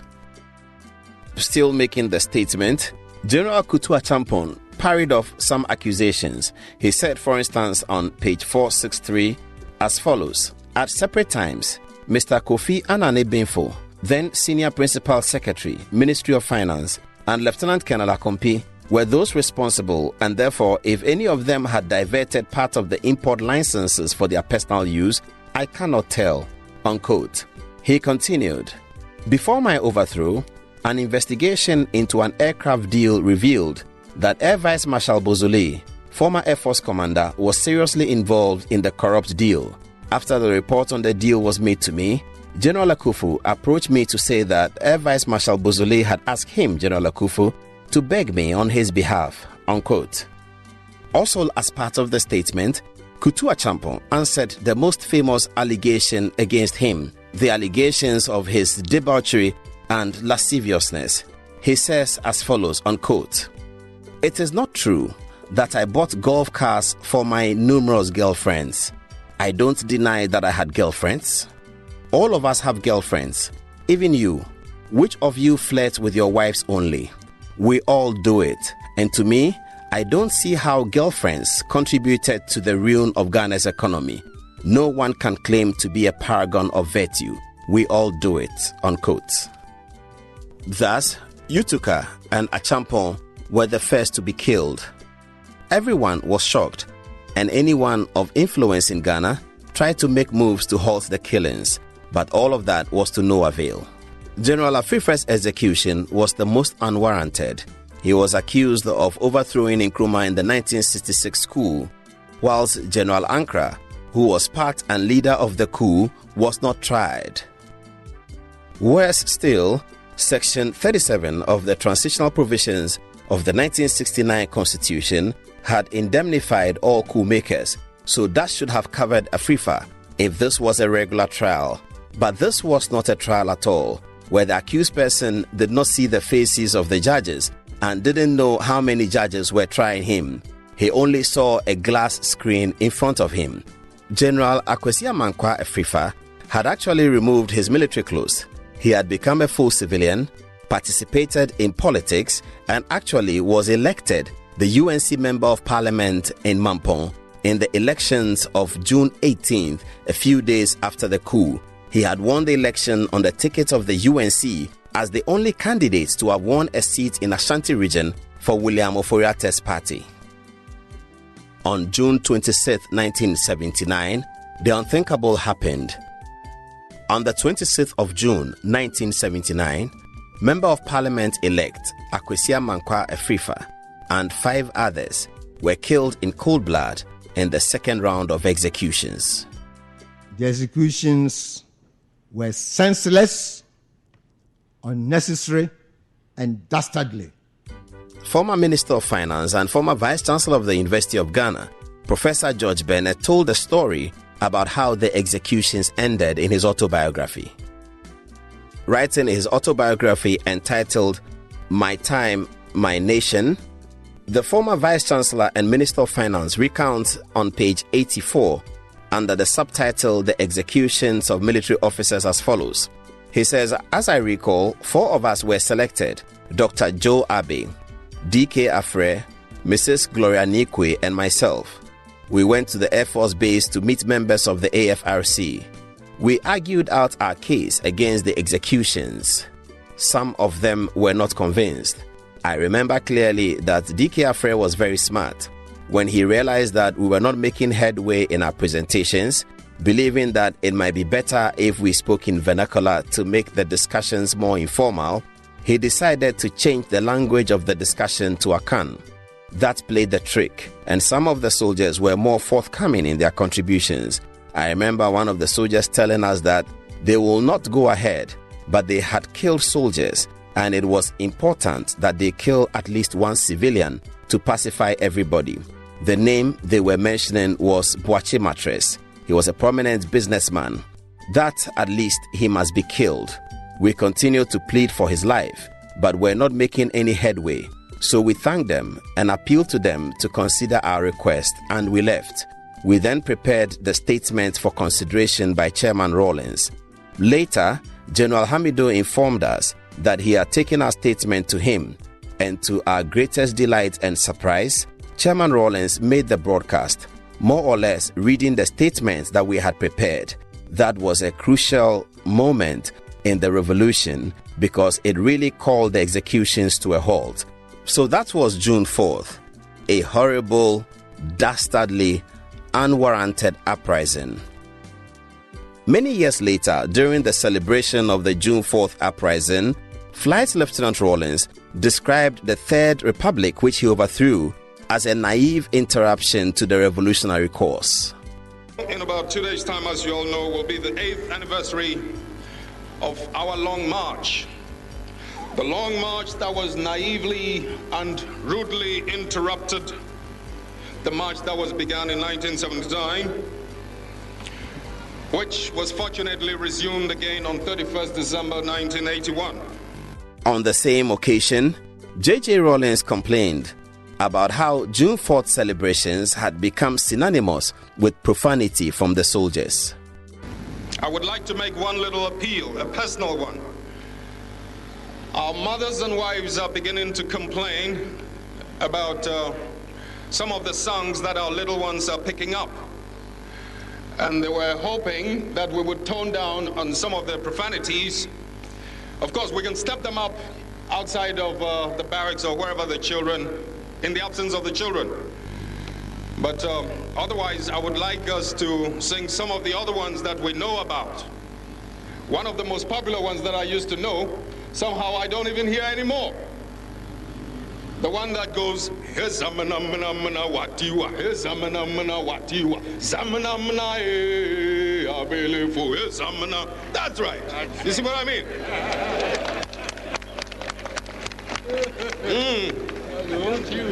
And if the whole lot of us should pick on his zamana, I know we would shake up a crowd. So let's not forget it next time.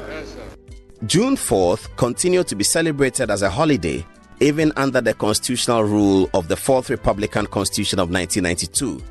And they did so even though the Supreme Court had ruled in a separate matter that the other JJ coup of 31st December 1981 cannot be celebrated as a public holiday because it was an illegal act.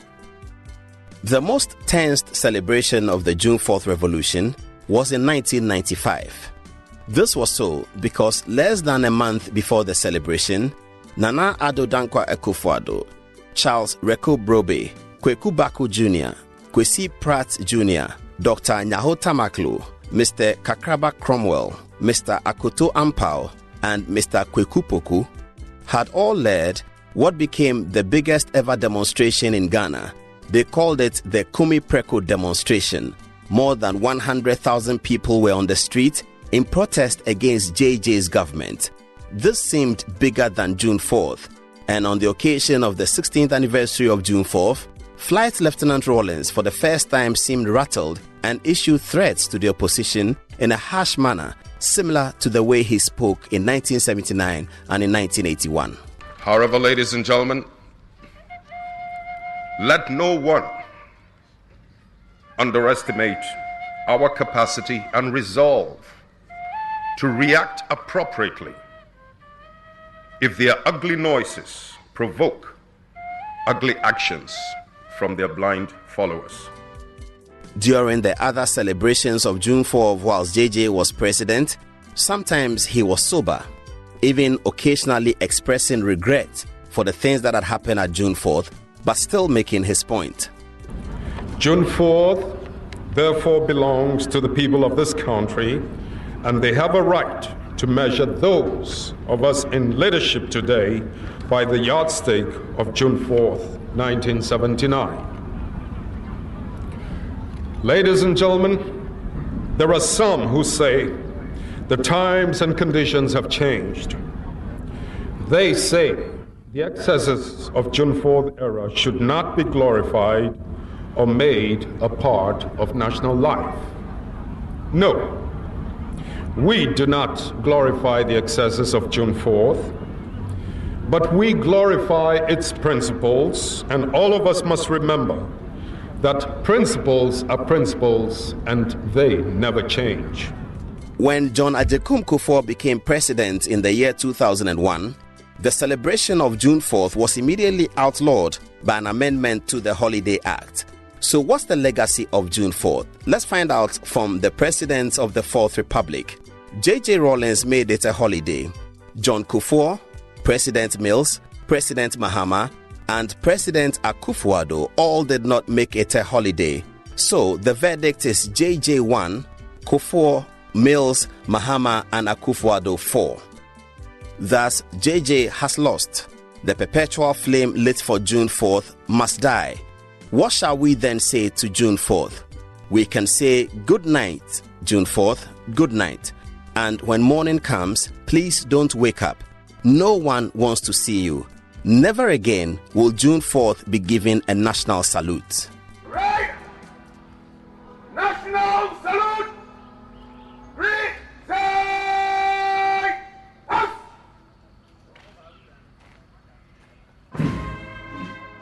And yes, the June 4th cheers will never be heard again. Oh, he may, oh, he may, oh, he may, oh,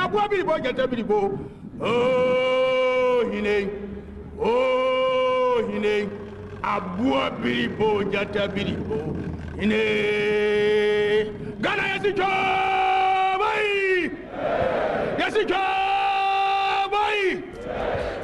Goodbye, June 4th. Goodbye. Ghana will never do this again. Ghana, my happy home, land of rich resources, land of mighty talent, racial tolerance.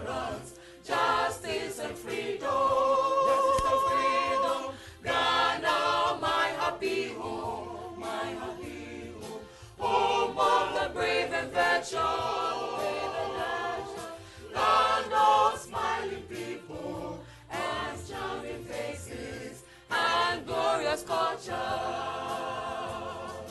I will strive for thee, glorious Ghana. I will die for thee, glorious Ghana. I will uplift thy name in all I think or speak or do. I will strive for thee, glorious Ghana. I will die for thee, glorious Ghana. I will uplift thy name in all I think or speak or do. You see, America have succeeded over the years and the decades to institutionalize their national agenda and set structures. I like that. You just said America over the years has institutionalized their national agenda. Yeah. I like that. I like that very much. Land of mighty talents, racial tolerance, justice and freedom. Ghana, my happy home, home of the brave and virtuous, land of smiling people, of charming faces and glorious culture. I will strive for thee, glorious Ghana. I will die for thee, glorious Ghana. I will uplift thy name in all I think or speak or do. I will strive for thee, glorious Ghana. I will die for thee, glorious Ghana. I will uplift thy name in all I think or speak or do. I am bent on running a responsible administration, mindful of the next generation and not merely the next election.